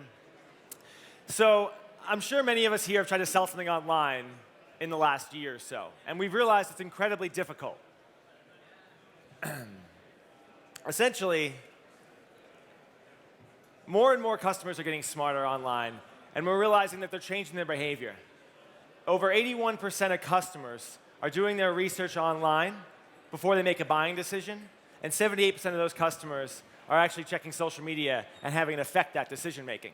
So if our customers are getting smarter about their decision making and research online and researching our competitors, shouldn't we? So we researched the problem, and what we're realizing is most companies are going about their competitive intelligence like this. They're clicking around the web, checking social media, checking landing pages, manually changing in pricing. And but after looking at the problem a little bit further, we realize it looks more like this. Customers have their head in the sand. Our competitors have their head in the sand about what's going on with the competitive landscape. In fact, it looks more like this. Blown up on a global scale, over 120 million companies are selling online, and that number's growing every day. When it comes to business intelligence software and competitive intelligence, we're talking about a $27 billion market with an 8.4% annual growth rate. So we thought, how can we get involved? How can we help? We created Compite, a platform that tracks and analyzes your competitor activity in real time and alerts you to any changes. Our proprietary tracking software technology is basically automating your competitive intelligence and taking it out of your hands. This is really important. If you're in a hyper-competitive market, you need to know when a competitor changes their pricing, has an update to their website, or is offering a promotion. Alternatively, if you have a niche product or service and you're competing on differentiation, you need to see what your competitors are doing, understand their strategy, and basically use their KPIs against them. And that's what Compite lets you do. So Compite offers an intuitive user experience platform to understand what your competitors are doing in real time. And it's basically a subscription model, so you pay for what you need and nothing else. So far, we've grown our customer base through a combination of inbound and outbound marketing strategies, some guerrilla PR, and partnerships in high places. As you can see, we've been mentioned in some world-leading publications. So how's it working? Since our launch in the US in May of 2015, we've had a 33% month-over-month growth rate. And we have new signups joining the platform every single day. Is there competition? Yeah, we have a healthy competitive landscape. But what we're noticing is most of our clients are piecing together these single-function analytical tools like SEMrush or SimilarWeb to combine their manual processes. So when we find a market favorite, all we do is put it into the platform and make sure that our customers have that access to it. This is what really sets us apart. Our founding team has been working together for over 10 years, and our expert development team is expert in artificial intelligence and big data. They're combined with an international business development and marketing team, so we're global from the start. We're not alone either. From concept to our recently closed seed round, we're backed by some expert SaaS advisors and investors, but we're always on the lookout for talented individuals to join our team, investors, and advisors to help us along our journey. Where will we be 6 to 8 months from now? We'll have over 150 paying customers. We'll have our first sales office operational in the US, and we will be on our way preparing for our Series A. If you'd like to learn more about Compite, visit us over here at booth 54, and we'll dig up some dirt on your competition. Thank you very much. Thank you. Great. So, ladies and gentlemen, the last startup, the very last, but not the least, of our 2015 South Summit competition for startups. Please welcome our next one, Social Tools. How to achieve the social marketing objectives in a simple and effective way. Please welcome Social Tools. Good morning. My name is Candelaria. I'm Social Tools CFO. Let me tell you a little story about another entrepreneur. Her name is Karen. Karen is the owner of a baby store in her own town. Now, she decided she wants to take her store to the online market. For that, she will have to create her own Facebook fan page, Twitter account, Pinterest account, LinkedIn, and G+ account. Also, she will have to post every day on those social networks. That means that she will be creating around 1,000 posts per month, which will take her a lot of time and, of course, a lot of money. Also, Karen will have to be sending emails to all her customers, and of course, she will have to do Facebook ads, which is far from being an easy task for someone as Karen. However, companies as Karen's have spent during 2015, and only in the United States, more than $11 billion in marketing strategies. That's why we've created Social Tools. Social Tools is a social media platform with 4 power solutions. With Social Tools, users can create contests and promotions, so to engage their fans and to generate leads. Also, through Social Tools, the users can schedule their posts, so to simplify their life. With our platform, they can send emails. And last but not least, we can tell them which were the posts that performed the most, so for them to target and do Facebook ads with only one click and to the right audience. During the last 36 months, Social Tools revenue has been growing in a 15% per month. That means we have been growing fast, but we want to go further. That's why 4 months ago, our company acquired Postcron. Postcron allowed Social Tool to reach the US market. Nowadays, our company has more than 2 million social accounts in 170 different countries. We have already been invested by Wayra and by 500 startups and an angel investor. Now we're looking for our Series A, so to get into the US market. Thank you very much.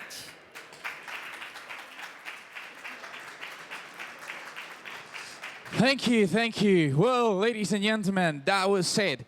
That was our competition of the startup for this South Summit 2015. I would like to thank you, everyone who has joined us today. I would like to thank the organizers and as well the people who is on the YouTube on the other side, also our jury. And well, I'm Javier Coves. Thank you very much, and I hope to see you here next year. Bye-bye.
Hey, folks. Ah, cool. Microphone on.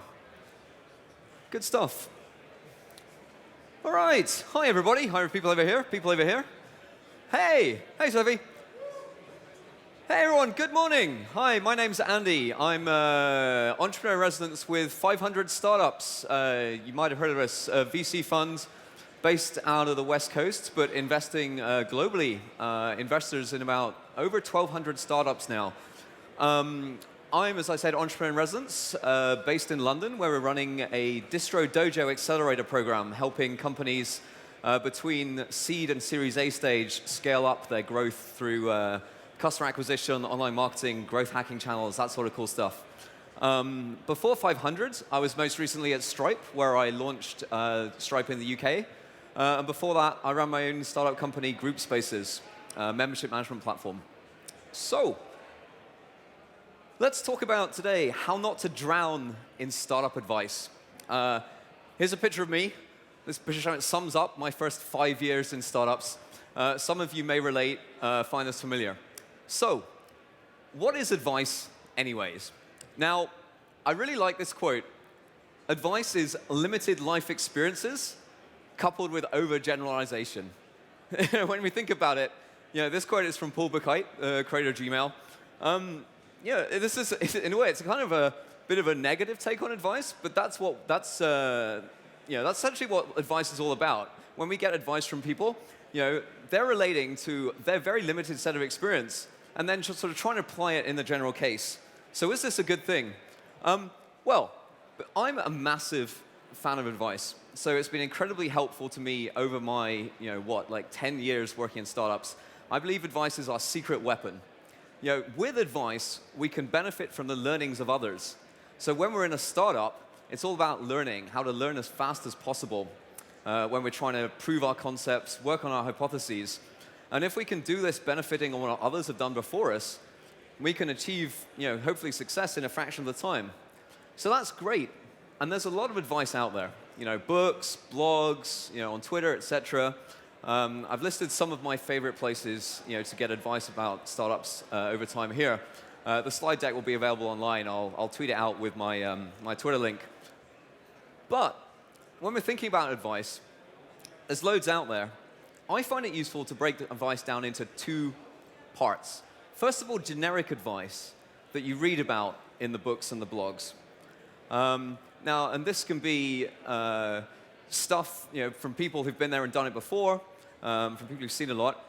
But you've also got specific advice. Now, this is advice that's about your specific situation that you get from one-on-one chats, from mentors, from advisors, people that you work with. Diving into each of these two. So generic advice on this topic, I really like this quote from Evan Williams, co-founder of Twitter and Medium. All the startup advice you read is wrong, but you should read some anyway. This is essentially the title of a great, really short blog post he's got here. He's essentially making the point that, correlation and causation, not the same thing. So when you read stories about what succeeded elsewhere for other companies, there's nothing to say that that's, if you do exactly the same, that it's going to cause success yourself. Your situation is different. Most generic advice that's out there in the blogs is probably wrong. And almost all of it is probably wrong at least sometimes. And that's a very high chance it's going to be wrong for your situation. But as Ev says, it's still good to read advice. And he puts forward two reasons. Essentially, for ideas and inspiration. It could be really good to get ideas about new things to try, new ways of approaching things, and also just to keep motivated. Going into specific advice, big fan of this. I would encourage everyone to do this as much as possible, finding yourself mentors and advisors. This specific advice can come from many different places. People who've been there before, successful startup founders, unsuccessful startup founders who still learned from their journey along the way.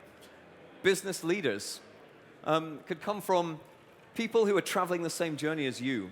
And I've been very fortunate to learn a lot from people who, when I've been working on my startup, or even just at the same stage, or even at a stage behind, but might have encountered a situation or a problem, whether it's fundraising, whether it's doing a deal or a contract or hiring someone. If someone has encountered the same situation, the power of community amongst people who are on the same journey is incredibly powerful. Also, people who have seen a lot. So in this category, I would put investors, lawyers, accountants, people who've worked with a wide range of companies, and maybe they don't have the detail about specific situations, but have a broad set of experiences and can give you advice based on how things have panned out across a wide range of companies. I encourage everybody, reach out to people. The startup industry is a fantastic community. People are typically very generous to give their time to share their experiences and advice if you just reach out and ask for it. And you don't even have to have a strong connection. I'd be very, encourage everyone to say, find people who you believe can really help you, even if it's just benefiting from a short insight. But how do you go about that? If you reach out to someone, maybe it's someone you don't know yet, you can try and get an introduction, or even if you reach out directly. I've done this many a time along the way, and it's amazing how people will volunteer their time if you follow a few easy techniques to make it easy for these people, who are often very busy, to help you out. So how to go about this? Be specific. It's no good saying, hey, I'd love to pick your brains. Busy people are never going to be able to fit that in. If you say, hey, I'm working on my startup, in one sentence it's this, be curious, I'd really appreciate your time because I know that you had this specific experience before that I feel is related, and I would love to to ask you this specific question. If you have 15 minutes, suggest a specific date if you want to meet in person or arrange a Skype call. It's a lot easier for people to say yes if you say, are you free on Friday afternoon between 2 and 5 p.m., either to jump on Skype or if I can buy a quick coffee. People say, sure, okay, I'm free then. Okay, let's do it. Whereas if you just say, if you're free at some point in the future, that requires a lot of effort for someone to think, okay, I'm going to help this person, but now I have to dive into my calendar, get back to them, like a back and forth chain. That can be a sufficient barrier that people will say, oh, you know what, this is just too much of a distraction. And earn people's respect, and it'll be amazing how this can pay off.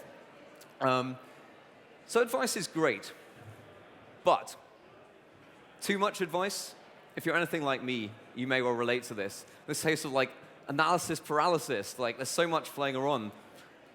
What do you do with it? Every time you speak to someone, you can get a different piece of advice. It's like the entrepreneur's dilemma. Like most advice you get is contradictory. If you ask two different people the same thing, they'll probably get told two very different answers. But here's the thing. Most contradictory advice is still valid. Like there's no one direct answer in most cases. So it's all about how do we deal with this? How do we figure out how to interpret advice? If people say to you, have a clear vision and stick with it, persevere. You may have heard that, good startup mantra. But of course, you should be prepared to change your idea and pivot if it's not working out. Right? Or get a lot of users, figure out monetization later, strategy for building a business, if you want to build a really big company. Other people may say, you've got to make money from day one. How do you reconcile these two things? When it comes to fundraising, you should always raise more money than you need. When it comes to fundraising, you should only raise as much money as you need to reach the next step. So what do? One of my personal favorites, hire your friends. Never hire your friends. I've heard both of these pieces of advice. So how do we make sense of this, the inherent contradictions in advice that we get? I'd like to present to you a little framework suggestions that you may find helpful when it comes to understanding and interpreting advice. Think about who's giving it. Who's giving this advice to you? What is their context? Where are they coming from? Thinking back to Paul's quote at the beginning, their limited life experiences, what have they been through? What are they assuming when they give you your advice? And this is key. So when someone says to you, you should do X, right? The thing you need to figure out is, what are they assuming when they say that? So if someone says to you, raise more money than you need, are they in an ecosystem where they're assuming that access to capital is cheap and plentiful? And they're assuming that there may be a downturn in the future, so it's better to raise cash now while you can, if it's readily available and insure yourself so that you have the runway to help things work out. If someone says only raise as much money as you need to make the next step, what are they assuming on that side? Are they assuming that they're coming from a context where maybe cash is less readily available? Have they had experiences with companies where people get diluted early in the journey? Have they had an experience where they've lost control of their company by giving away too much too early? Right? All of these points are valid. And then you can start to, when you think about what they're assuming, apply it to your situation. When people say hire your friends or never hire your friends, was there a specific time when they just put together a great founding team that they just happened to know people with the right skills that they required? Did someone get burnt once in the past and had a really sad experience and would say, I'm never going to do this again? That may be true for them, but it doesn't necessarily mean it's true for you. So what are people assuming? What is their context?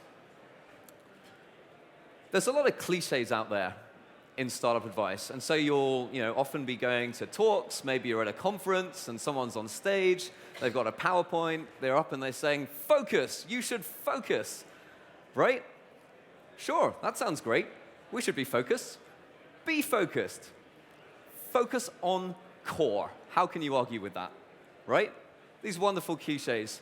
The main thing is to keep the main thing the main thing. I love this quote from Stephen Covey. It's like, great, definitely going to do that with my startup.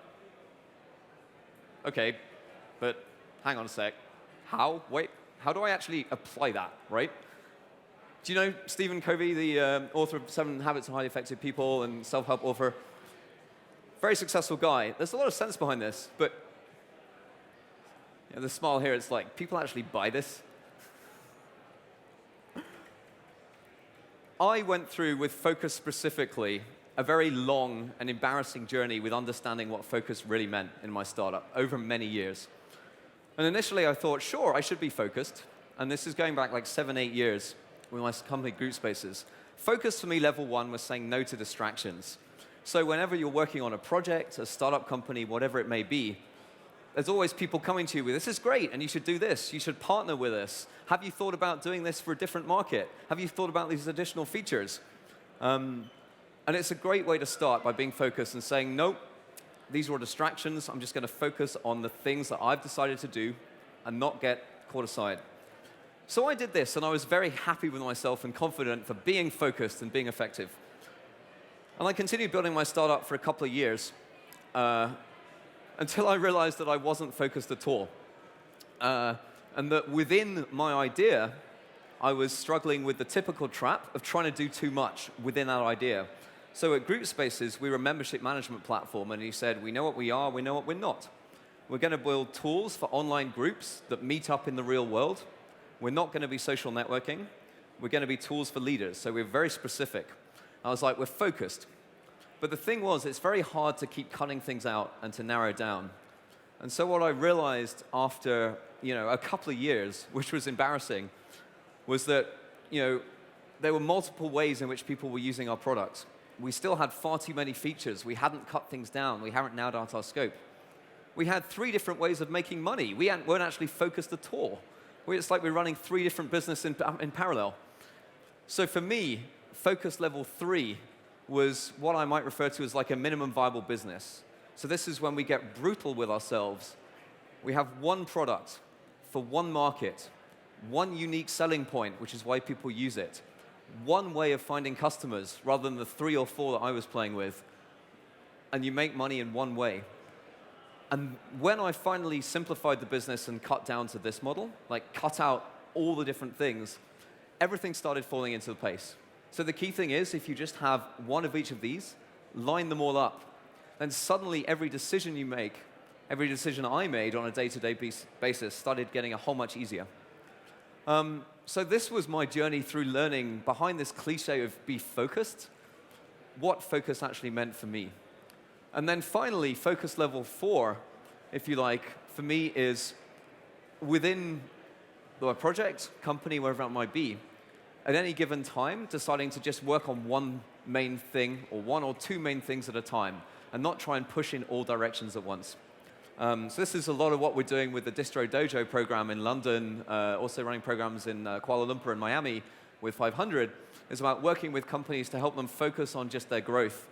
And a lot of the time we spend is just talking with company founders and marketing teams about what is the one thing they're trying to achieve this month that is maybe a subpart of their overall goal. So this for me was my journey through focus. So recapping, how not to drown. Go out and seek advice. Absolutely fantastic. Don't be afraid to reach out for people, even if you think they're too successful or too busy. It's amazing if you ask politely and specific and suggest a date and time, get people to relate to you in your situation, how much invaluable help you can get. Understanding the context and the assumptions and where people come from when they give you advice. And then it's really making strong choices and going from there. Because at the end of the day, it's our opportunity to really own what we're working on and take it forward. So in sort of summing up, there's this blog post from Mark Suster, well-known VC, where he talks about avoiding decision by indecision. And what he's referring to here is this process as if we're trying to figure something out, we're trying to decide whether to go one way or the other, and we just procrastinate or can't get to a conclusion and end up not making the decision such that the world moves on around us and the decision is made for us. So for example, he gives an example if we're trying to hire somebody, not quite sure whether they're a great fit for the team, think about it a bit more, take some time, think about it, maybe get some more references, and then maybe that person gets less excited about working with us or takes another opportunity elsewhere. That decision has then been made for us. And he's got this really inspiring point in this post, which is we don't have to be right all of the time. But so long as we're right more than 50% of the time, like even if we're just right 60% of the time, as long as we make decisions quickly and then we can always course correct when we realize later, we're going to be much better off than if we sit still and allow things to move forward around us. And then finally, this quote from Sam Altman, you'll often hear conflicting advice around everything apart from build a great product. So that means, as he puts it, you could probably go either way on the rest of it, and it doesn't actually matter. That's what I got. Thanks very much. So I say my Twitter handle is @AndyY, and I'll tweet out a link to the slides if you want the links to the blog posts. Thank you. I'll tweet the link.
¿Quieres que yo empiece?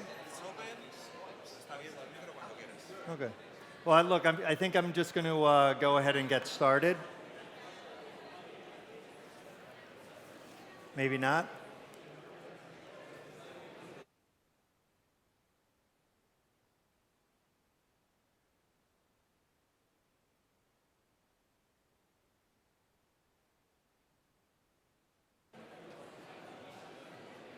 Can we get started? Okay, perfect. I'm going to go ahead and get started. You'll be happy to know my presentation's not about fornicating camels. That was just there to get your attention. One thing actually I think is funny about this slide is maybe thinking about who's on top and who's on the bottom. Most entrepreneurs assume that the entrepreneur's the camel on the bottom. And it's interesting because more than one investor I've spoken to said, yeah, the problem with investors is they yell when entrepreneurs try to treat them badly. So it sort of gives you a sense of perspective. Anyway, I'm going to talk today about maybe some topics that don't get talked about at these conferences normally. Not just unicorns, but Bollywood, some of the secrets or that VCs don't want you to know. You're actually going to see me sitting on a gold toilet in this presentation. There we go. My presentation is Silicon Valley, that we sort of have to accept that it's not interested in Eurotech. And we have to accept that and build great companies anyhow.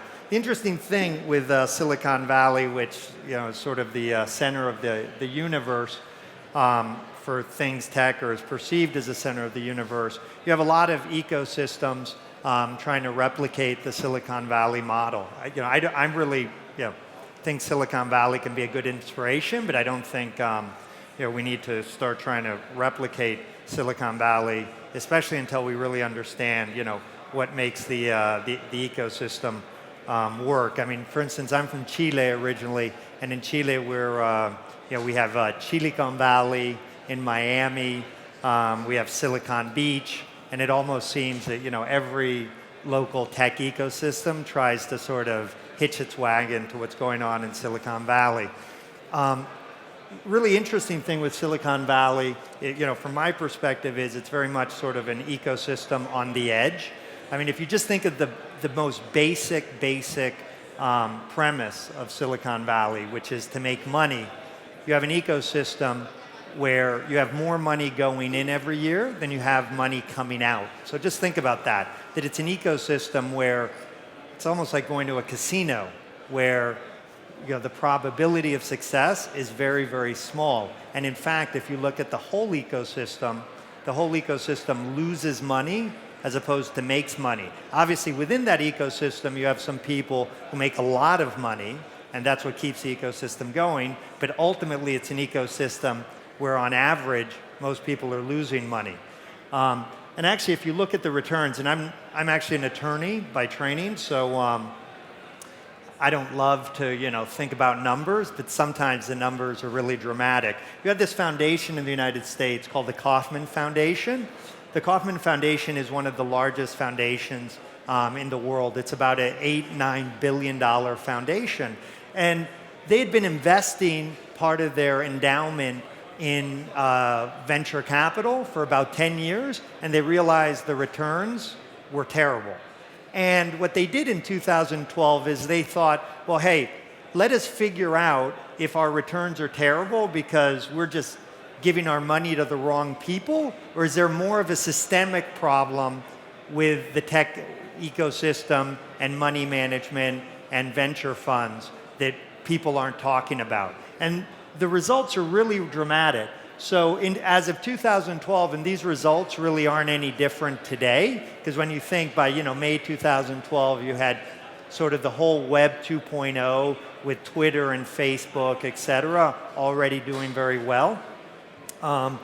You had the one statistic that the VCs as an industry had not beaten the public markets for most of the past decade, and that the industry as a whole had only had one positive year since 1997. So let's just think about that. For 15 years, there was only 1 year that the industry made more money than it took in. 1 year out of 15. That's obviously not particularly good. The more important thing is that over the last 10 years, basically only 3% of venture capital funds represented 95% of the industry's return. So what does that mean? That means that, you know, the only funds that made money were the funds that were in Facebook or Twitter or Uber or, you know, the mega deal. Basically, everyone else in the industry lost money. So again, I mean, think of an industry where you have 3% of the players making 95% of the returns. The other thing that actually didn't get very focused on in the finding in the Kaufman report, that didn't get really focused on, but for me was actually the most dramatic and made me think the most, was that, let's think about this. When you have an entrepreneur from Europe or from Latin America, from outside of the United States, that's able to go to Silicon Valley and raise a Series A financing, so say over $1 million, from a Silicon Valley venture capital fund, I mean, you sort of assume that that entrepreneur, that company, is well on its way to success. Well, it turns out if you look at it, actually 75% of companies that raise Series A financing from Silicon Valley funds actually end up failing. 75% of companies who raise Series A financing from Silicon Valley funds end up failing. I mean, that's really, really dramatic in terms of a failure rate, because you would think the failure rate would be much, much earlier. I actually spent a lot of time thinking about why that is, and at least my conclusion is that Silicon Valley funds, precisely because you have 95% of them, or sorry, 95% of the returns in only 3% of the funds, Silicon Valley funds are really only interested in investing in companies that are going to generate maybe a 20x, 50x, 100x multiple. And when you have the funds pushing the companies to, you know, go big or go home, you might have a company that raised money at a $10 million valuation that would be a great $50 million, $75 million, $100 million company. And suddenly, they're under tremendous pressure by their investor to be a $200 million, $500 million, billion-dollar company. And quite honestly, you know, most companies, most entrepreneurs aren't built, don't have the skill set to grow that rapidly, and they end up failing. So, you know, from my perspective, it isn't that 75% of the companies that receive this money need to fail. It's that the expectations of their investor and the reality of the entrepreneur and the company itself are just misaligned, because the investor is looking for that 20x, 100x return. And that's really the key when, you know, again, my talk is, you know, we just have to accept that Silicon Valley isn't particularly interested in Eurotech. It's because of what I just described. It's because at Silicon Valley today, especially after the Kaufman study, where it became so apparent that the Silicon Valley ecosystem is built around a few very, very, very large successes, which, you know, now often referred to as these unicorns, and even funds talk about dragons, which are investments that they make where not only unicorns generally considered, you know, a tech company that grows to an over $1 billion valuation. A dragon is often referred to as one of those unicorns which is so incredible in terms of its return that actually for the fund, that one investment can mean that the fund is guaranteed a positive return. So for instance, I was a partner in a company, Patagon, that we sold to Banco Santander in 2000. We sold the company for about $750 million. One of our investors, Chase Capital Partners, It invested $2 million. In 18 months, they made $120 million, and they were a $100 million fund. So they had made a $2 million investment. They made, I don't know, 60x on the investment, and that one investment guaranteed that their fund, even if every other investment they made was a bad investment, it guaranteed at least a 20% return for their fund. So the game has become really focused on unicorns. Once you understand that, and you start understanding, the U.S., the reality that the Silicon Valley investor looks at when they look at Europe, what they're really interested in is where the next unicorn is going to come from. They're not interested where the next, 50, 100, $200 million company is going to come from. They're going to look at where the unicorns are coming from. Well, in Europe, you've had 40 unicorns to date. So 40 tech companies in Europe to date have crossed that billion-dollar threshold. That means that all of the unicorns in Europe to date are worth collectively $120 billion. $120 billion. The problem is that $120 billion sounds great, but the market cap of, say, Facebook is more than double that. So, the one giant unicorn of the United States is double all of the unicorns of Europe put together. And Uber, for instance, which it says 40 billion, I think it's actually like 60 billion now, is worth more than all of the unicorns of the UK. The UK, to give you an idea, has had 17 unicorns to date. And those 17 unicorns as a whole equal this, are actually worth a bit less than the valuation of Uber. Germany's, I think, has had 4 unicorns worth 18 billion. That's actually worth a bit less than the valuation of Airbnb. So, from a large Silicon Valley fund investor's perspective, he has the ability to find unicorns, literally in his or her backyard.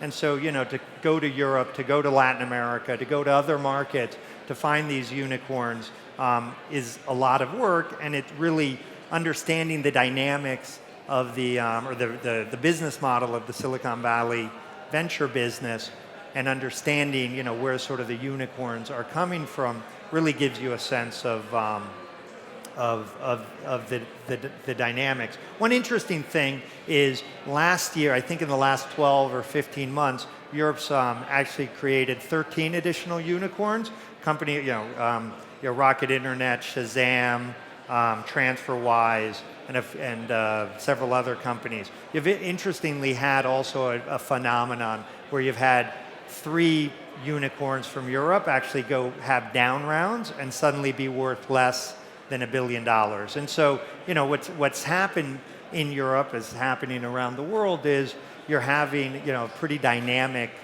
situation in terms of valuations, et cetera.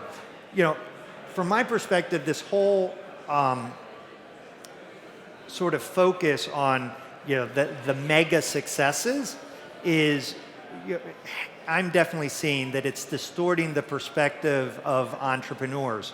Rather than, focused on building, companies that solve consumers' problems, it's become much more, from my perspective, of a money game, where it's become a money game and it's become much more about sort of playing that game wisely. And I think accelerators have done an amazing job, but one thing they've definitely done is, entrepreneurs now really can, pitch much better. They're much more sort of, capable of selling.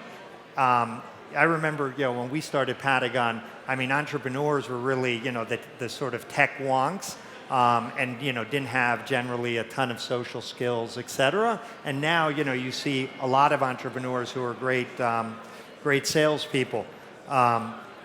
This slide actually, that's supposed to be pointing to the wallet, but I think a lot of entrepreneurs, rather than thinking with their heart, are suddenly thinking with their wallet, and that is not good for building companies. And I actually fell privy to that after we sold Patagon, I got into playing a lot of venture investing. I invested in about 30 companies, started a number of companies, and looking back, this was a photo album from that time. I was way, way too focused on making money and not really focused on building the right kind of company. I think it's always interesting to me when I talk to entrepreneurs and companies I'm potentially going to invest in. Let's see. Maybe the slide was so good we get stuck. Oh, there we go. Okay. If you really start thinking of the dynamics of the internet for the next 5 or 10 years, then you take a snapshot of the internet today, it's very, very interesting. I mean, one very, very high level perspective that a lot of people don't sort of understand is that in terms of internet users, you have almost 50% of the internet users today. 50% are in Asia. That's pretty remarkable. In the United States and Canada, you only have 9.6% of the world's internet users. In Latin America, you have slightly more, and in Europe, you have about 18% in all of Europe. But anyway, it's very interesting to me because a lot of entrepreneurs who come to me and pitch businesses don't really seem to understand, where their region or their country is in relation to the whole sort of dynamic in terms of what's going on in the world. More interestingly, and I apologize, and I'm happy, you'll see at the end, you'll have my email address. You can send me an email if you want this slide. This slide's very, very interesting from my perspective because it shows not only sort of the number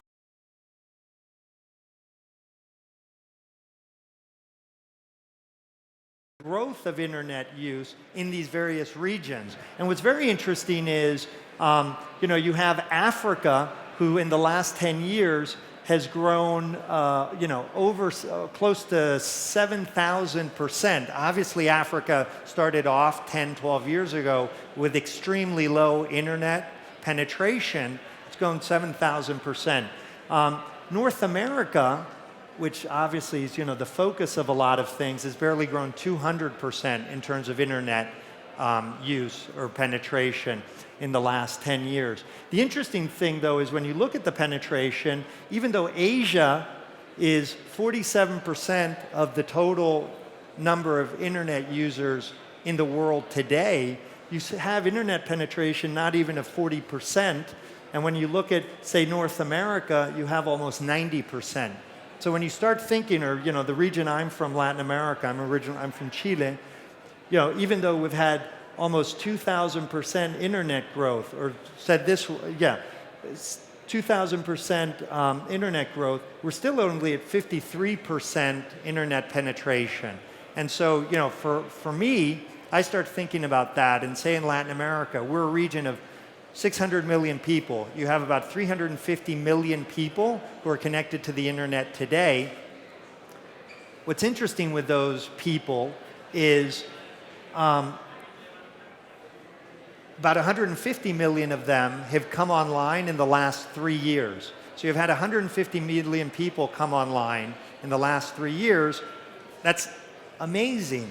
But what's even more amazing is you probably have another 150 million people who really haven't come online to date, who are going to be coming online in the next 2 years, 3 years, 5 years. And so you're going to have this space of 5 years to 7 years where you have 300 million people coming online in Latin America.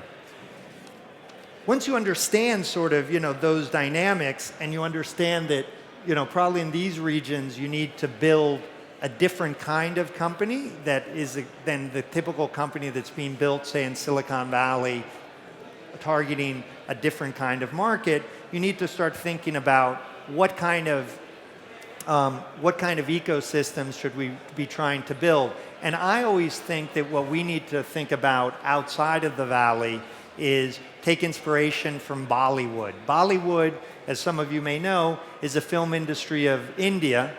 Bollywood doesn't try to replicate Hollywood. It doesn't try to be Hollywood. It's a very, very different industry.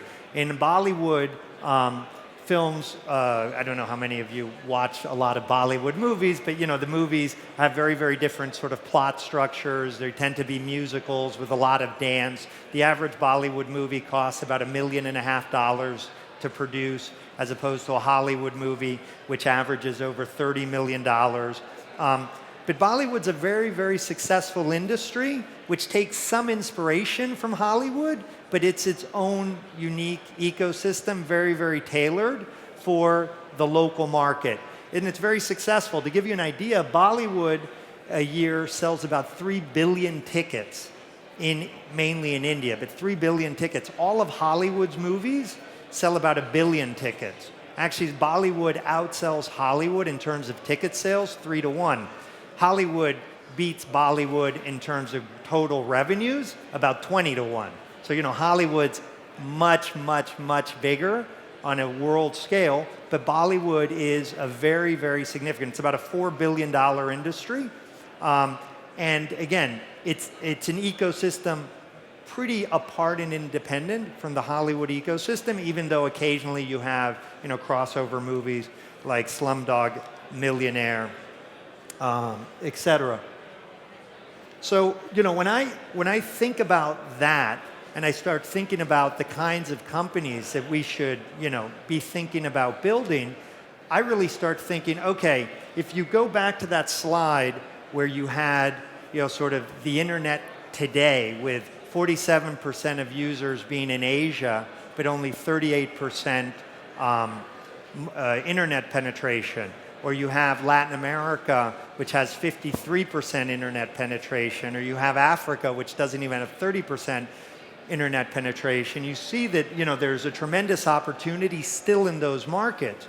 Well, but one thing you have to understand is how are those users getting onto the internet? Well, they're not getting onto the internet, you know, generally with computers. They're actually getting onto the internet generally with dumb smartphones.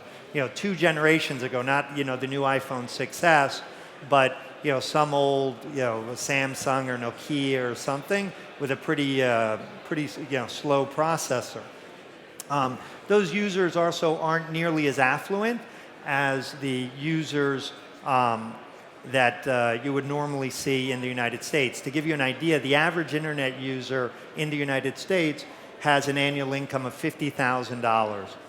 The average internet user in Latin America has an average income of $10,000 a year. So it's still, that's middle class, lower middle class for Latin America, but obviously the kind of business you build for a consumer who makes $10,000 a year, and let's just say in purchasing power parity, maybe that's the equivalent of $15,000 or $18,000 in another market, is very different than the kind of business that you build for a consumer who, you know, has a $50,000 a year, you know, annual income. And same thing in Asia. In Asia, actually, the average internet user's annual income, it's hard, you know, given some of the currency conversion that goes on in China, but it's somewhere between $8,000 and $12,000 a year. In Africa, it's significantly less than that. And especially when you think of the people who are coming online for the first time, and you think about, you know, the kinds of businesses that can be targeted to those consumers, it's really a tremendous opportunity. You have people who are, you know, coming online for the first time, whose needs aren't particularly well met by the current offering on the internet. To give you an idea just how dramatic that is, in Latin America, when we launched Patagon, you had 18 million. You only had 18 million people online. 15 years later, in Latin America, you have 350 million people online, and in the next 3 or 4 years, you're going to have somewhere around 500 million people online. So in less than 20 years, you've gone from 18 million people online in Latin America to 500 million people online. What's always striking to me, and it's really sort of, you know, my last word, is that we continue in Latin America and in a lot of other regions, including Europe, to build companies that are still sort of focused on that 18 million people who were online 10, 12 years ago. No, I'm finishing up. Yeah, see, talk soon. So anyway, thank you very much. I encourage you all to, keep in mind some of these, demographic changes, and also keep in mind and understand a little bit better sort of the dynamics and the business model of the funds in Silicon Valley. I think that will really inform and shape, how you think about your business and how you think about how to scale your business. As I mentioned, some of those slides I went through pretty quickly. Feel free to send me an email or to reach out to me. I'm happy to share any of this information with you all. So thank you very much.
Perfect. Hello. You should be. Buenos dias. We're going to talk today a little bit about the UK ecosystem and probably more specifically a little bit about London. My name is Chrysanthos Chrysanthou. I work for Notion Capital, a London-based B2B-focused fund. And in a typical London fashion, we have a pretty international and diverse panel today. I'll start with some of the locals. Christina works for London and Partners, which is effectively the promotion office for bringing and growing London startups into the London ecosystem.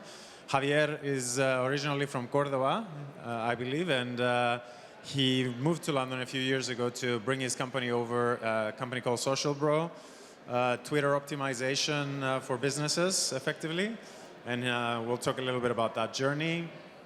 I want to call you somewhat Spanish, but not really. Gary, ex-entrepreneur, lawyer originally, ended up in Spain many, many years ago, set up a startup, ended up moving into more of an academic spin, and more recently run Wyra in the accelerator for Telefonica in Spain and now in London. He's the director in London. And on my left-hand side, your right-hand side, Alex, where do I start? Alex, originally from corporate within Disney, McKinsey, ended up in London, set up a company, took it public in the London Stock Exchange. Rarity, I would say. And now he's continues to be a serial entrepreneur. He's running Faction, which is effectively a ski and apparel firm, but at the same time has his own co-working space with a very curated list of startups. He's a serial angel investor, massively engaged in London, and at the same time runs an interesting group called ICE, which is several entrepreneurs and ecosystem players coming together to evolve the future of entrepreneurship. But we'll touch a little bit upon. Sounds like I need to focus. Yes. No, you're an entrepreneur. Nicola, more recent addition to our London ecosystem, knows a lot more about the French ecosystem, but hopefully we'll get a little bit of contrast between how he sees London and France as well. And then lastly, Mark, operational roles in the past, but now he's kind of doubles between UKTI, which is the UK Trade and Investment Office that helps international companies, both small and large, around the digital media space move into London and the UK. But at the same time, is very much involved in an innovation hub in Bristol, in a smart city project in Bristol, which hopefully we'll get to hear the out of London experience from you. But what I wanted to start with today, and I'll turn it over to you guys, is maybe as we're here about the entrepreneurs, let's pick a story from Javier and talk a little bit about how your journey went from Córdoba. Why London? Why did you end up in London? How did you end up in London? And maybe a little pros and cons as you go along that journey so that we could attack some of these guys that represent the ecosystem and see what they're doing wrong. Okay, that sounds great. So just short story about Social Bro. So we started in Córdoba. We had an idea about, as you said, knowing more about your audience on Twitter. So when we got traction for that application we had, I remember initially we had a only free application for that people can go sign up their Twitter account and know more about their followers. So when we got traction, then we decided we want to raise money. That was kind of the moment that we had to decide, okay, let's see what we can do. So we kind of tried to see what's going on about venture capitalism here in Spain. But then we rapidly saw that there in UK there was much more access to funding. So that was the main reason. At the end of the day, it's access to funding. We actually tried in the States, but yeah, we realized we didn't have resources to actually make it happen. So we used our friends at Ryanair and EasyJet, traveling from Malaga to London every time we had a meeting with investors. And finally, we raised our seed round with prominent in our space, that is MarTech. I think that London is one of the capital of marketing alongside with New York. So The main reason for us was first the space, because we can grow not only as company but also as people. It's my first start. Well, before I had a consulting company. The spin-off was the company that grew from that company was Socialbro.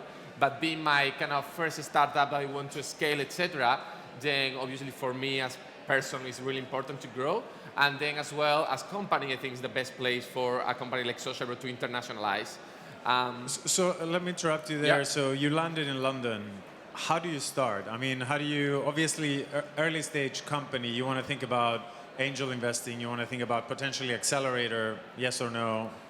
We'll talk about that a little bit. How do you start? Who do you call? Who do you interact with in London specifically? Yeah, the way we did was we joined Seedcamp. So it's for those that you don't know, Seedcamp is an accelerator, one of the main accelerators maybe in Europe. So with that, basically, our network grew quite quickly, and then we meet all the different venture capitals and as well angel investors, those that we believe that they are going to have an impact in the company by having them and by having their input, then we raise the money with them. So the question is Seedcamp help us to grow that network, and from that then we got the traction in terms of customers and then the Series A, etc. And initially you raised your seed. Was it angels or venture? What was it? Yeah, so we wanted to have a mix of angels and venture. Finally, it was only ventures. Sorry, it was only angels. So that allowed us to release our paid application, our paid platform, so people can pay and we can deliver, we can gain some money, we can earn some money. With that, then when we got traction in that model, in that business model, then we went for the Series A with Scottish Equity Partners. And I have to say something that is one of the pros is I believe is that those angels as well were very important at the end of the day when we raised that Series A. Right. And Alex, I mean, you're an angel, I'm an angel investor. How have you seen London evolve in terms of the angel ecosystem, let's call it, the last few years? Obviously, we have the SEIS and EIS program set up by the government. As an angel, though, I personally see a lot of non-knowledgeable or more inexperienced people dropping money left and right without understanding what that is. How do you see that ecosystem evolving in London? Well, first, it exists, and that's nice. In 2007, 8, I was on the first board of Seedcamp, and it was a really interesting time because it was educating a market. There were a few folks. I joined something called Cambridge Angels, and they made their money in the 80s and 90s in computers, and are continue to invest and are great, but they were very unusual. Whereas now you have people who are looking at it partly as an asset class, partly as a tax dodge, and partly as entertainment. But realistically, I think that's great. Now, if you are a founder and you need some early stage capital, having that market out there is immense, and it really wasn't there. In 2008, it was so hard. You knocked on 100 doors, you just couldn't get through. And now between angel networks and pitch events and there are a lot of connectors, and I hate the idea. That essentially, if you have something good to sell in terms of a product, hopefully you don't have to pay somebody to get you cash. But if that lets you get on with it, then it's not the end of the world. That is great to help launch businesses. The problem with the demon angels, the dark angels, is mostly around ones that feel like that don't get the game, don't understand that they're going to win if they back the right horse, and not because they got the right deal and screwed the lid down on them. Yeah. And then the second problem is if you spend more time talking to angels than talking to clients or your developers or your team. Those are the two biggest problems. Yeah, that's sort of an international problem in the sense of closing those deals. But was the rationale behind SEIS initially more to pour more money into the industry to energize it? And how's that work? I mean, I keep getting asked whenever I go, how does SEIS work? How does EIS work in other countries? Should we set it up in our country? Do you think it's working or not working? Yeah, I think it is more working. harm than good, or? No, I don't think more harm than good. I think, Alex points out some pitfalls there. I had a startup in 2000, 2001, trying to find anybody who would invest in anything that said .com once that had burst. There was no one there at all. And we had the London ecosystem was kind of growing up, and I use London advisedly because that's where the money is in the UK. We had a big gap at that early stage finance. If you got a bit higher, then you were beginning to find people who understand that there was an asset class in digital, but there was a very big gap.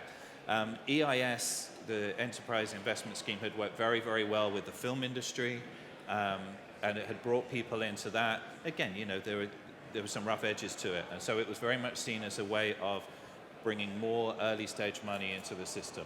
And I think it's worked in that, and I think that over the last kind of 5 years or so, there's been some tweaks recently to it. Yeah. But the whole kind of the finance ladder doesn't have so many rungs missing, which I think was a problem previously. I think the two things are that SEIS gets a lot more flack in it. It's just too complicated. If you've got something that's helping people with tax, then that's probably good enough. And if you can't get people past that, then you probably shouldn't worry about it. Right. But now I do think that London is different to 2009, 2008. If you have a good product, if you have a good vision, if you can package yourself up, you can get angel money. People will find you. Yeah. Fair enough. At a high price. Now, let me go back a little bit to that journey. You mentioned SeedCamp. Yeah. Why SeedCamp and why an accelerator, in a sense? Yeah, in our case, it was the faster way by then that we believed was going to work for us on a scale. By then, we were spending a lot in our servers, etc. So then we needed basically raise money as soon as possible. That was really why. And then we found SeedCamp. We found that they have an incredible network, and actually we could leverage that network very quickly and raise a seed round of 500K quite quick, although it took more than expected, as always. But yeah, I think that was the reasoning behind. Was they were really connected in US and UK. Those are our main markets. And yeah, that's what we chose them. I think that the guys that are running them, they are incredible. So Carlos, Resman, Philip, by then they were amazing. It's a good landing ground. And Gary, I mean, you've seen both angles, an accelerator here and an accelerator now in the UK. Any differences in how the ecosystems are evolving? Any differences in whether there's more help being provided, or whether is it the actual program, or is it what's going on around it that's actually embracing and helping startups in a sense? I think both. I think that the difference is probably that in Spain, when we started in 2011, there was no one else doing anything. You had a huge crisis. You also had the government basically throwing a lot of money away. And then they said, why don't we partner with companies like Telefonica to see how we can actually do something interesting for the ecosystem. So it probably was a bit earlier stage in Spain than it is in the UK, but the need was definitely there in Spain, and I think that we did a lot of good in terms of allowing people to think that entrepreneurship was something that should be valued, and that companies like Telefonica supported entrepreneurship. And then kind of also the connector role as well. Probably at the very beginning, when I was an entrepreneur in Spain, people were in kind of very disparate pockets, fights between Barcelona, Madrid, which I guess still go on, all of these different areas. Telefonica, because it's such a huge company, had the power to bring everyone together to kind of do an ecosystem building role, which I think was really needed. Get the government involved. Things like this didn't exist about 5 years ago, and I think it is in part to this idea about building an ecosystem. I think in the UK it's a little different. The startups that come there, they're a bit more developed, I would say, because the ecosystem is more developed. What they're looking for is the access to scale globally via Telefonica. So those are kind of the two differences. I think startups here are probably a little bit earlier stage and the ecosystem is earlier stage. In London, people really just want to scale. Right. And I mean, there's a lot of critics around accelerators, especially in Europe, because obviously it's still a young scheme and it hasn't produced some of the exits that people would expect. But what do you think around London? We keep hearing crazy numbers about how many accelerators are out there. We've seen some changes around the verticalization aspect of them, going deep into fintech or whatever other sector. How do you think that system is evolving as a program itself, and is it helpful? And is London overcrowded or not?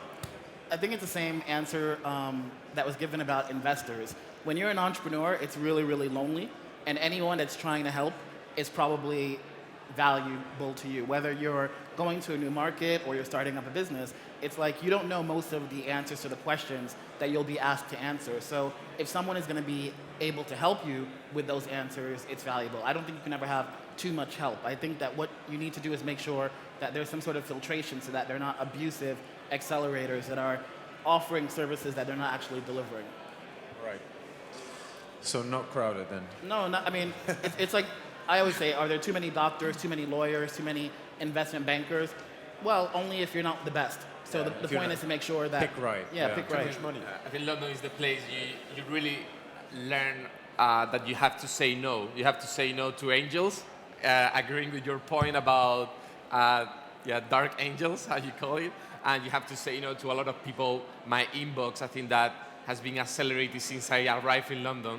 Like 3 times, 4 times. It's crazy how many, you are bombarded by people, basically. Yeah, and that's a bigger question around the excitement around startups overall, but I think that's not a London or a UK phenomenon. It's a global issue. Yeah. I think it's good in any case. It helps energize. But so you land in London, you got in an accelerator. How do you set up? Where do you, obviously SeedCamp gives you some office space in a sense, but did you guys end up using London and Partners at all, or any of the other schemes that the government has? Yeah. And luckily, we didn't use them. I think the reason why was because of the help of the network of SeedCamp. I think that was the, so first we could go to their offices. So I moved myself and we left all the engineer team here in Córdoba. So I moved only myself. I could stay 6 months in the Google campus, what I think is amazing place. I mean, I was really amazed about that place when I arrived there. Yeah. And after that, everything about legal as well, we got the help from Ulrich, Chris Grew, I think is quite well known in the space. And it was quite easy at the end of the day with that network. I didn't find it difficult. You're a lucky man, from what it seems. You had a good experience overall. Yeah, no, definitely, yeah. That's very good. Christina, tell us a little bit in terms of, I've interacted with a lot of your colleagues over the years in introducing companies into London from everywhere. Are you guys seeing more demand, less demand? How's that evolving in London? I mean, again, we hear horror stories about startups being ready to move out of London because prices are going crazy, immigration issues, lack of talent. Like, you hear it all, but it's still vibrant. Are you guys seeing any issues, any problems with supply and demand? Or? Well, what I'm seeing is that there are more and more companies coming. So it depends on the time of the year as well. So obviously in summer you won't see that many Spanish companies thinking of moving to London. But for example, this is a very busy period. Then you got from January onwards, it's very busy as well. So I think that they are seeing the opportunities there. They know that if you are in London, you can actually be everywhere because you are gonna, as Javier said before, that's gonna give you access to different markets as well. So it doesn't mean that because you are there that you will only meet people from London. You are gonna meet people from the Middle East, from Russia, you name it. So I think that they are seeing the opportunities there, even though it is said that it is a very expensive city, what it is. When it comes to the tax system, it's not that bad. So, for example, the corporation tax is at 20%. Then you got different tax reliefs as well if it's a research and development project. So you need to know that information. So sometimes you don't know that, and that's why that can put you off. Right, but let's pick East London. And Alex, you guys set up Runway East recently. It is, I live in East London, it's beyond expensive in a way. Are you guys having trouble finding space for startups? Are you finding it too expensive to set them up? We have WeWork recently that came in super strong and opened several offices, but it's still pricey, as we talked about earlier. How do we tackle that? And is that really an issue, or is that part of the overall package that you're getting in London that kind of balances everything up? Well, it obviously depends on the accelerator you want to be in. I mean, for example, through London and Partners, you can find a very good deal because we got partnerships with different accelerators. So we offer a soft landing program where you can actually use a desk for 1 year for less than £200 a month, which is not that bad considering the prices in London. So, you know, that information, if you don't know it or you don't know the institutions you can use, then you will go to the first one you know, and then they might charge you £500, £600 a month. But sorry, Chris, I was going to say, to be a little controversial, London is really expensive. I mean, we are seeing that some startups are actually choosing not to come, because even if they can get the free space, with us they don't have to pay. Living in the city, traveling to the city, rent is really expensive. So I do think it's something that needs to be tackled. Yeah, absolutely. That's true. So I work a lot with startups around Europe who are looking at the UK. They always look at London, and we can do a price comparison between Berlin and London. And it's very cheap to get space in Berlin. But then we look at where their clients are. Right. And you can be international by crossing the road in London. All of your multinational clients are there, and many, many European startups use London as the bounce into the US. Yeah, so the overall package, it's just the overall package is a cost you have to accept. You were talking about France yesterday as how much cheaper it is. Yeah, but to bounce on that, I see more and more people. They used to do like Paris, London, then the US, but now they bypass London. They try to go to the US straight. In the last 2 months, I saw like 40 companies sending people to the US because, as we saw in the presentation before, everything is bigger there. And speaking of expensive town, I think SF is over the top. But anyway, people are still trying to go there. But it's difficult. And in Europe, London is where you have the more money. It's obvious. So French entrepreneurs, they're starting to raise more and more money to London, coming more often to London. So do you need to be in London though, or can you go straight to the US? If your model is, I mean, companies like Spotify or Supercell don't necessarily need to be in the US. They're an app that can be anywhere. But if you're selling to enterprises or if you're selling to media where you might tackle London, do you just go to New York?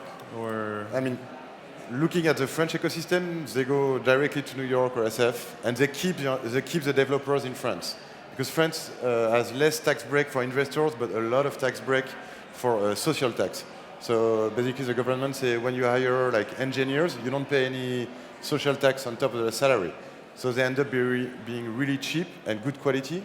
So what we see most of the time is people keeping all the development team in Paris, or even better outside of Paris, where you have even less churn, because this is a big issue for startup, churn of developers, and the salespeople going to the US. I'll be controversial. Sorry, it's about talent and it's about money, and then after that, you know, your clients and things like that. And my first startup that I started myself, I started on Claudio Cuello and Juan Bravo, about, I don't know, half a mile from here. And we came up with this idea. We started talking to people all around the world. And we said, what the fuck are we doing? We moved to London. We raised money. We raised, you know, and it was boom time, so that was fun. But you know, and we more importantly, we built a team.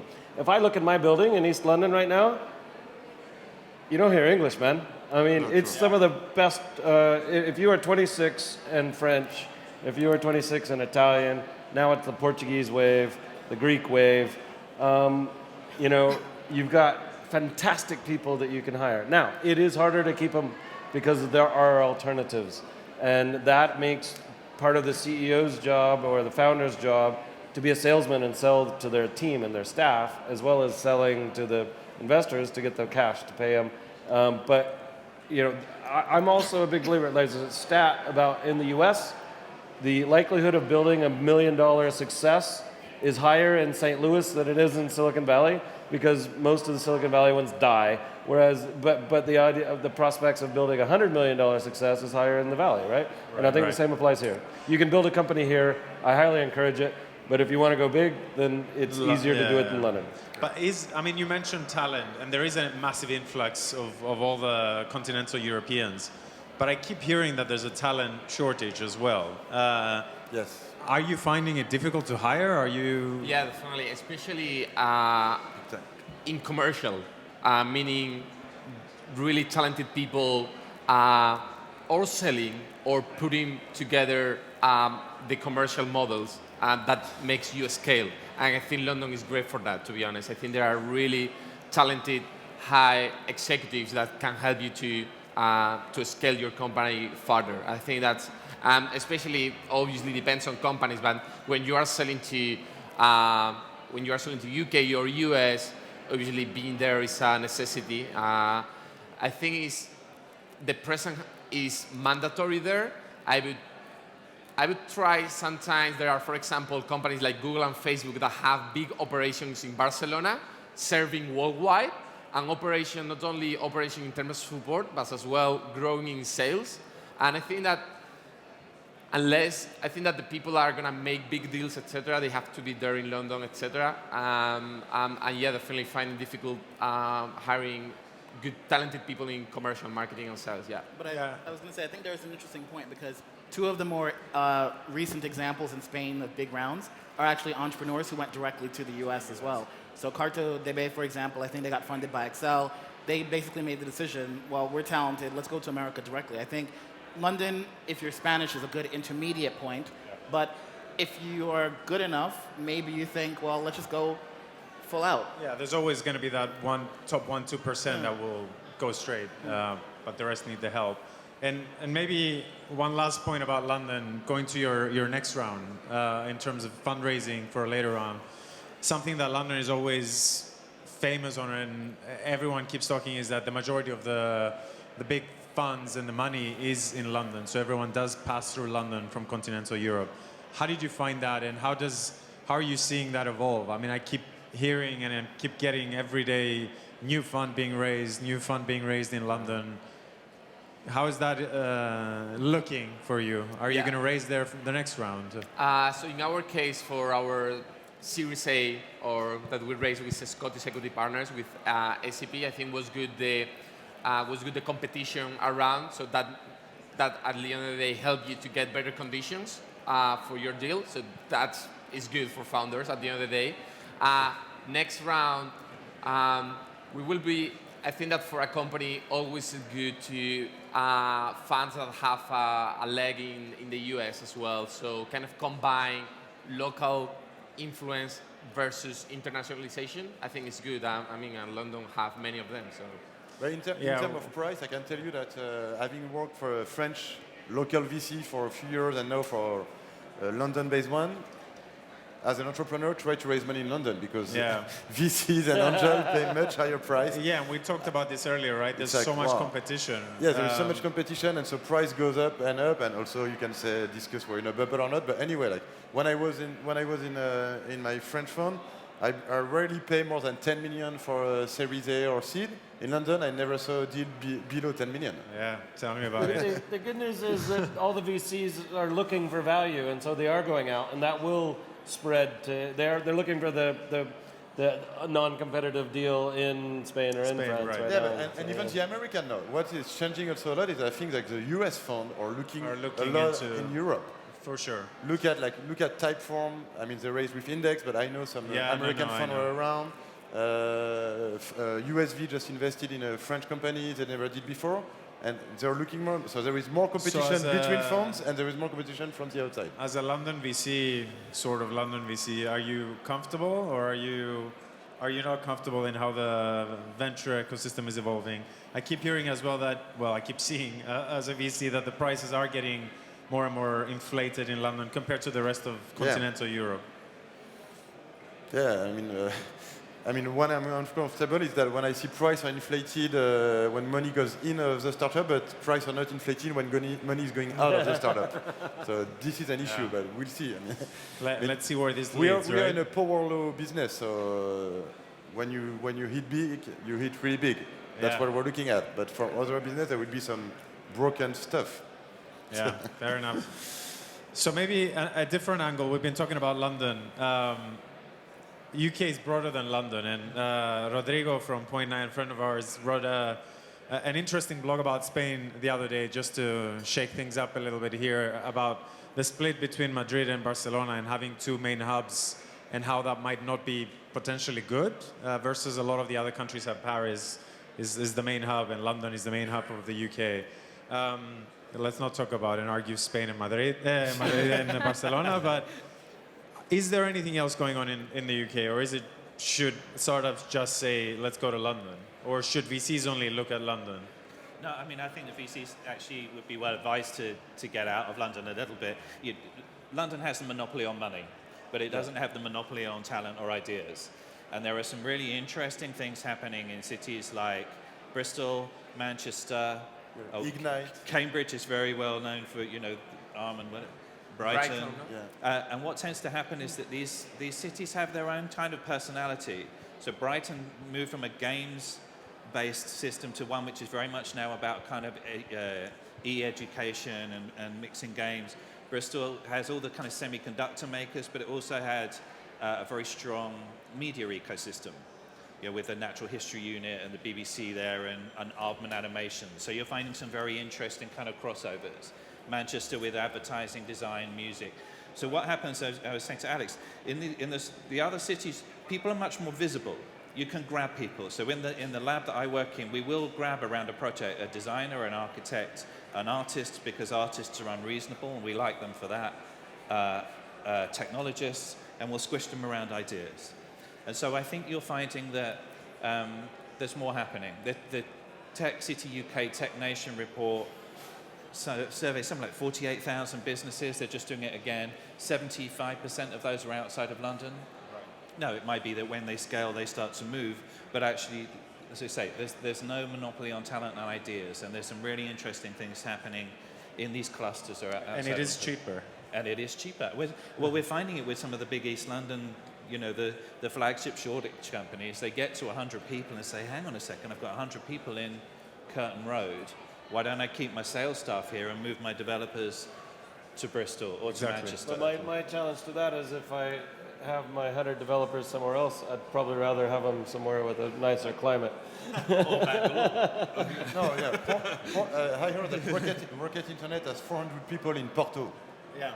Like Portugal is attracting a lot of remote developers. Yeah. Exactly. You cut it how it fits. Yeah, you wouldn't ship them to the UK for weather or anything to that extent, though. So the last few minutes, I wanted to open it up to any questions that you guys might have, whether it's specific to London, moving there, whether it's to any of these guys along their journey and what they've experienced. So I'll walk around.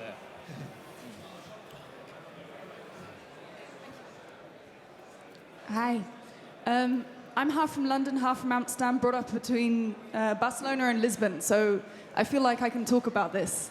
3 weeks ago, I moved to Lisbon from London, and I have to say it was a fantastic move, because although London is fantastic for money, it's tough being a startup in London. It's really tough. You spend 90% of your energy surviving. Really, it's ridiculous. I brought my mum to Google Campus. She's Eastern European Londoner. And she said, oh, it's like a sweatshop where you put all the techies in the basement, then you get this inflation on top, which are these... And yes, it is. It is. It's exactly that. Salaries are better. And what I'm seeing in Lisbon is I've got a fantastic team. They're technical, they're professors in the top university, and they're really, fantastic, have a great network of students, and I'm really happy there. One of the issues that I'm having being across multiple European cities is that there isn't integration. I have to start companies in every single country, bank accounts, and that's a huge strain because of the bureaucracy, because of the languages. Fortunately, I speak them all, but it is not easy to work across Europe. Have you seen anything that works towards an integrated Europe so that we can compete with America? And another thing that I would disagree with is that the top 2% goes to America. I don't want to go to America. I'm European and I want to grow Europe. Is there any movement towards helping that happen? Mark, let me start with you. Is there a movement to start making it happen? I'm not aware of one because the countries are constantly in competition with each other. So last week I was in Dublin and I had the great joy of having the UK ambassador on one side and the head of PwC on the other side, trying to make him stop talking about tax avoidance. I think he'd used the word transfer pricing, but we knew what we were talking about. And so I think we're in this kind of space. I think, Alex, you're going to Lisbon tomorrow. I've done lots of work with Better E in Lisbon. I think we're creating a network of people who work in this space between the cities in Europe who are trying to make things move. Whether it gets to regulation, I mean, as you know, in Britain, talking about EU regulation at the moment is a total no-no if you're a Conservative government. So I just can't see it moving in terms of regulation. It's entirely sensible, but that reflects my political persuasion rather than the reality of it, I think. The only thing I think that they're working on, can you hear me? Now? Yeah. The only thing I think that they're working on is something called a digital single market. So it's this proposal in the EU to kind of figure out how to create one single market that would then be able to compete with the US so that you do have these economies of scale that the US benefits from. But digital single market, so that's kind of like one of the EU's priorities right now, but it's not always clear when that's going to happen and what the regulation will actually look like. But they are actually inviting entrepreneurs to send in their complaints so that they know exactly what they should be trying to fix. That's a very controversial piece it's a really controversial piece of policy, though. So, whilst its heart is in the right place, it's got lots and lots of people briefing against it. To me, working in Europe is a hassle. We sell into 23 countries. There's more overhead. Different language. Yeah, different language, different culture, etc. But if you, as an entrepreneur, are waiting for the government to solve that problem, your company's going to die first. We've just had to solve it by, making our ERP system something that, we bodged together a bunch of Erply products until we could then, build our own, open up those bank accounts and build a compelling business that works across markets. It would be easier to do it in Utah, but then you'd have to live in Utah. One more question. Hi, I'm Maximilian. I'm from German partner. My question is, do you see a war for talent in UK? A what? A war? A war for talent here. Yeah. It's a skirmish. It's not quite a war. San Francisco's a war. Yeah, but there is definitely a shortage of developers, computer scientists, but it's true almost everywhere. So I know some people that are setting up their company in the middle of France or outside of London, just not to have a big churn in the developers. But finding developers, it's the biggest, the most difficult thing when you raise money. Right, but you don't see what you see in San Francisco, that they fight on pricing and steal from each other in that sense. But there is certain shortage, product managers, developers, and things like that, yeah. Any other questions?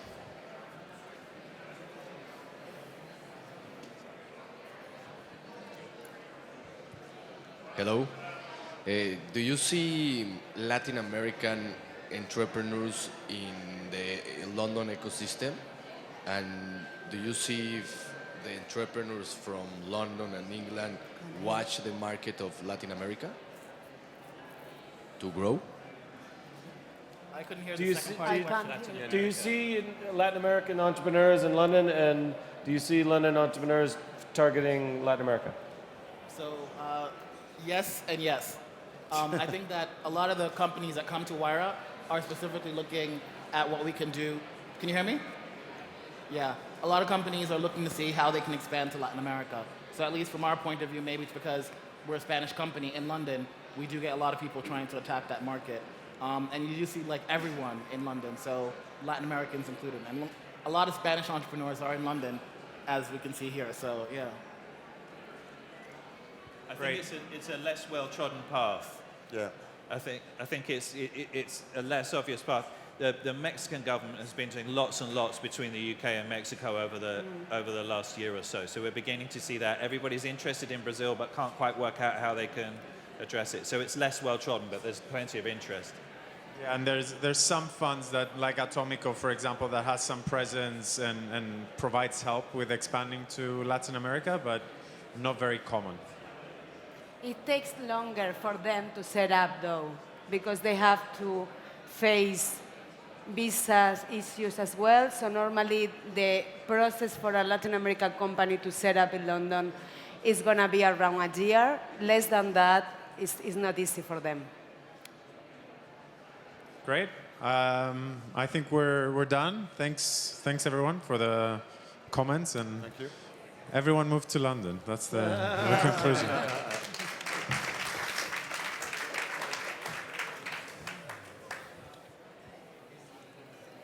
And then price. Well,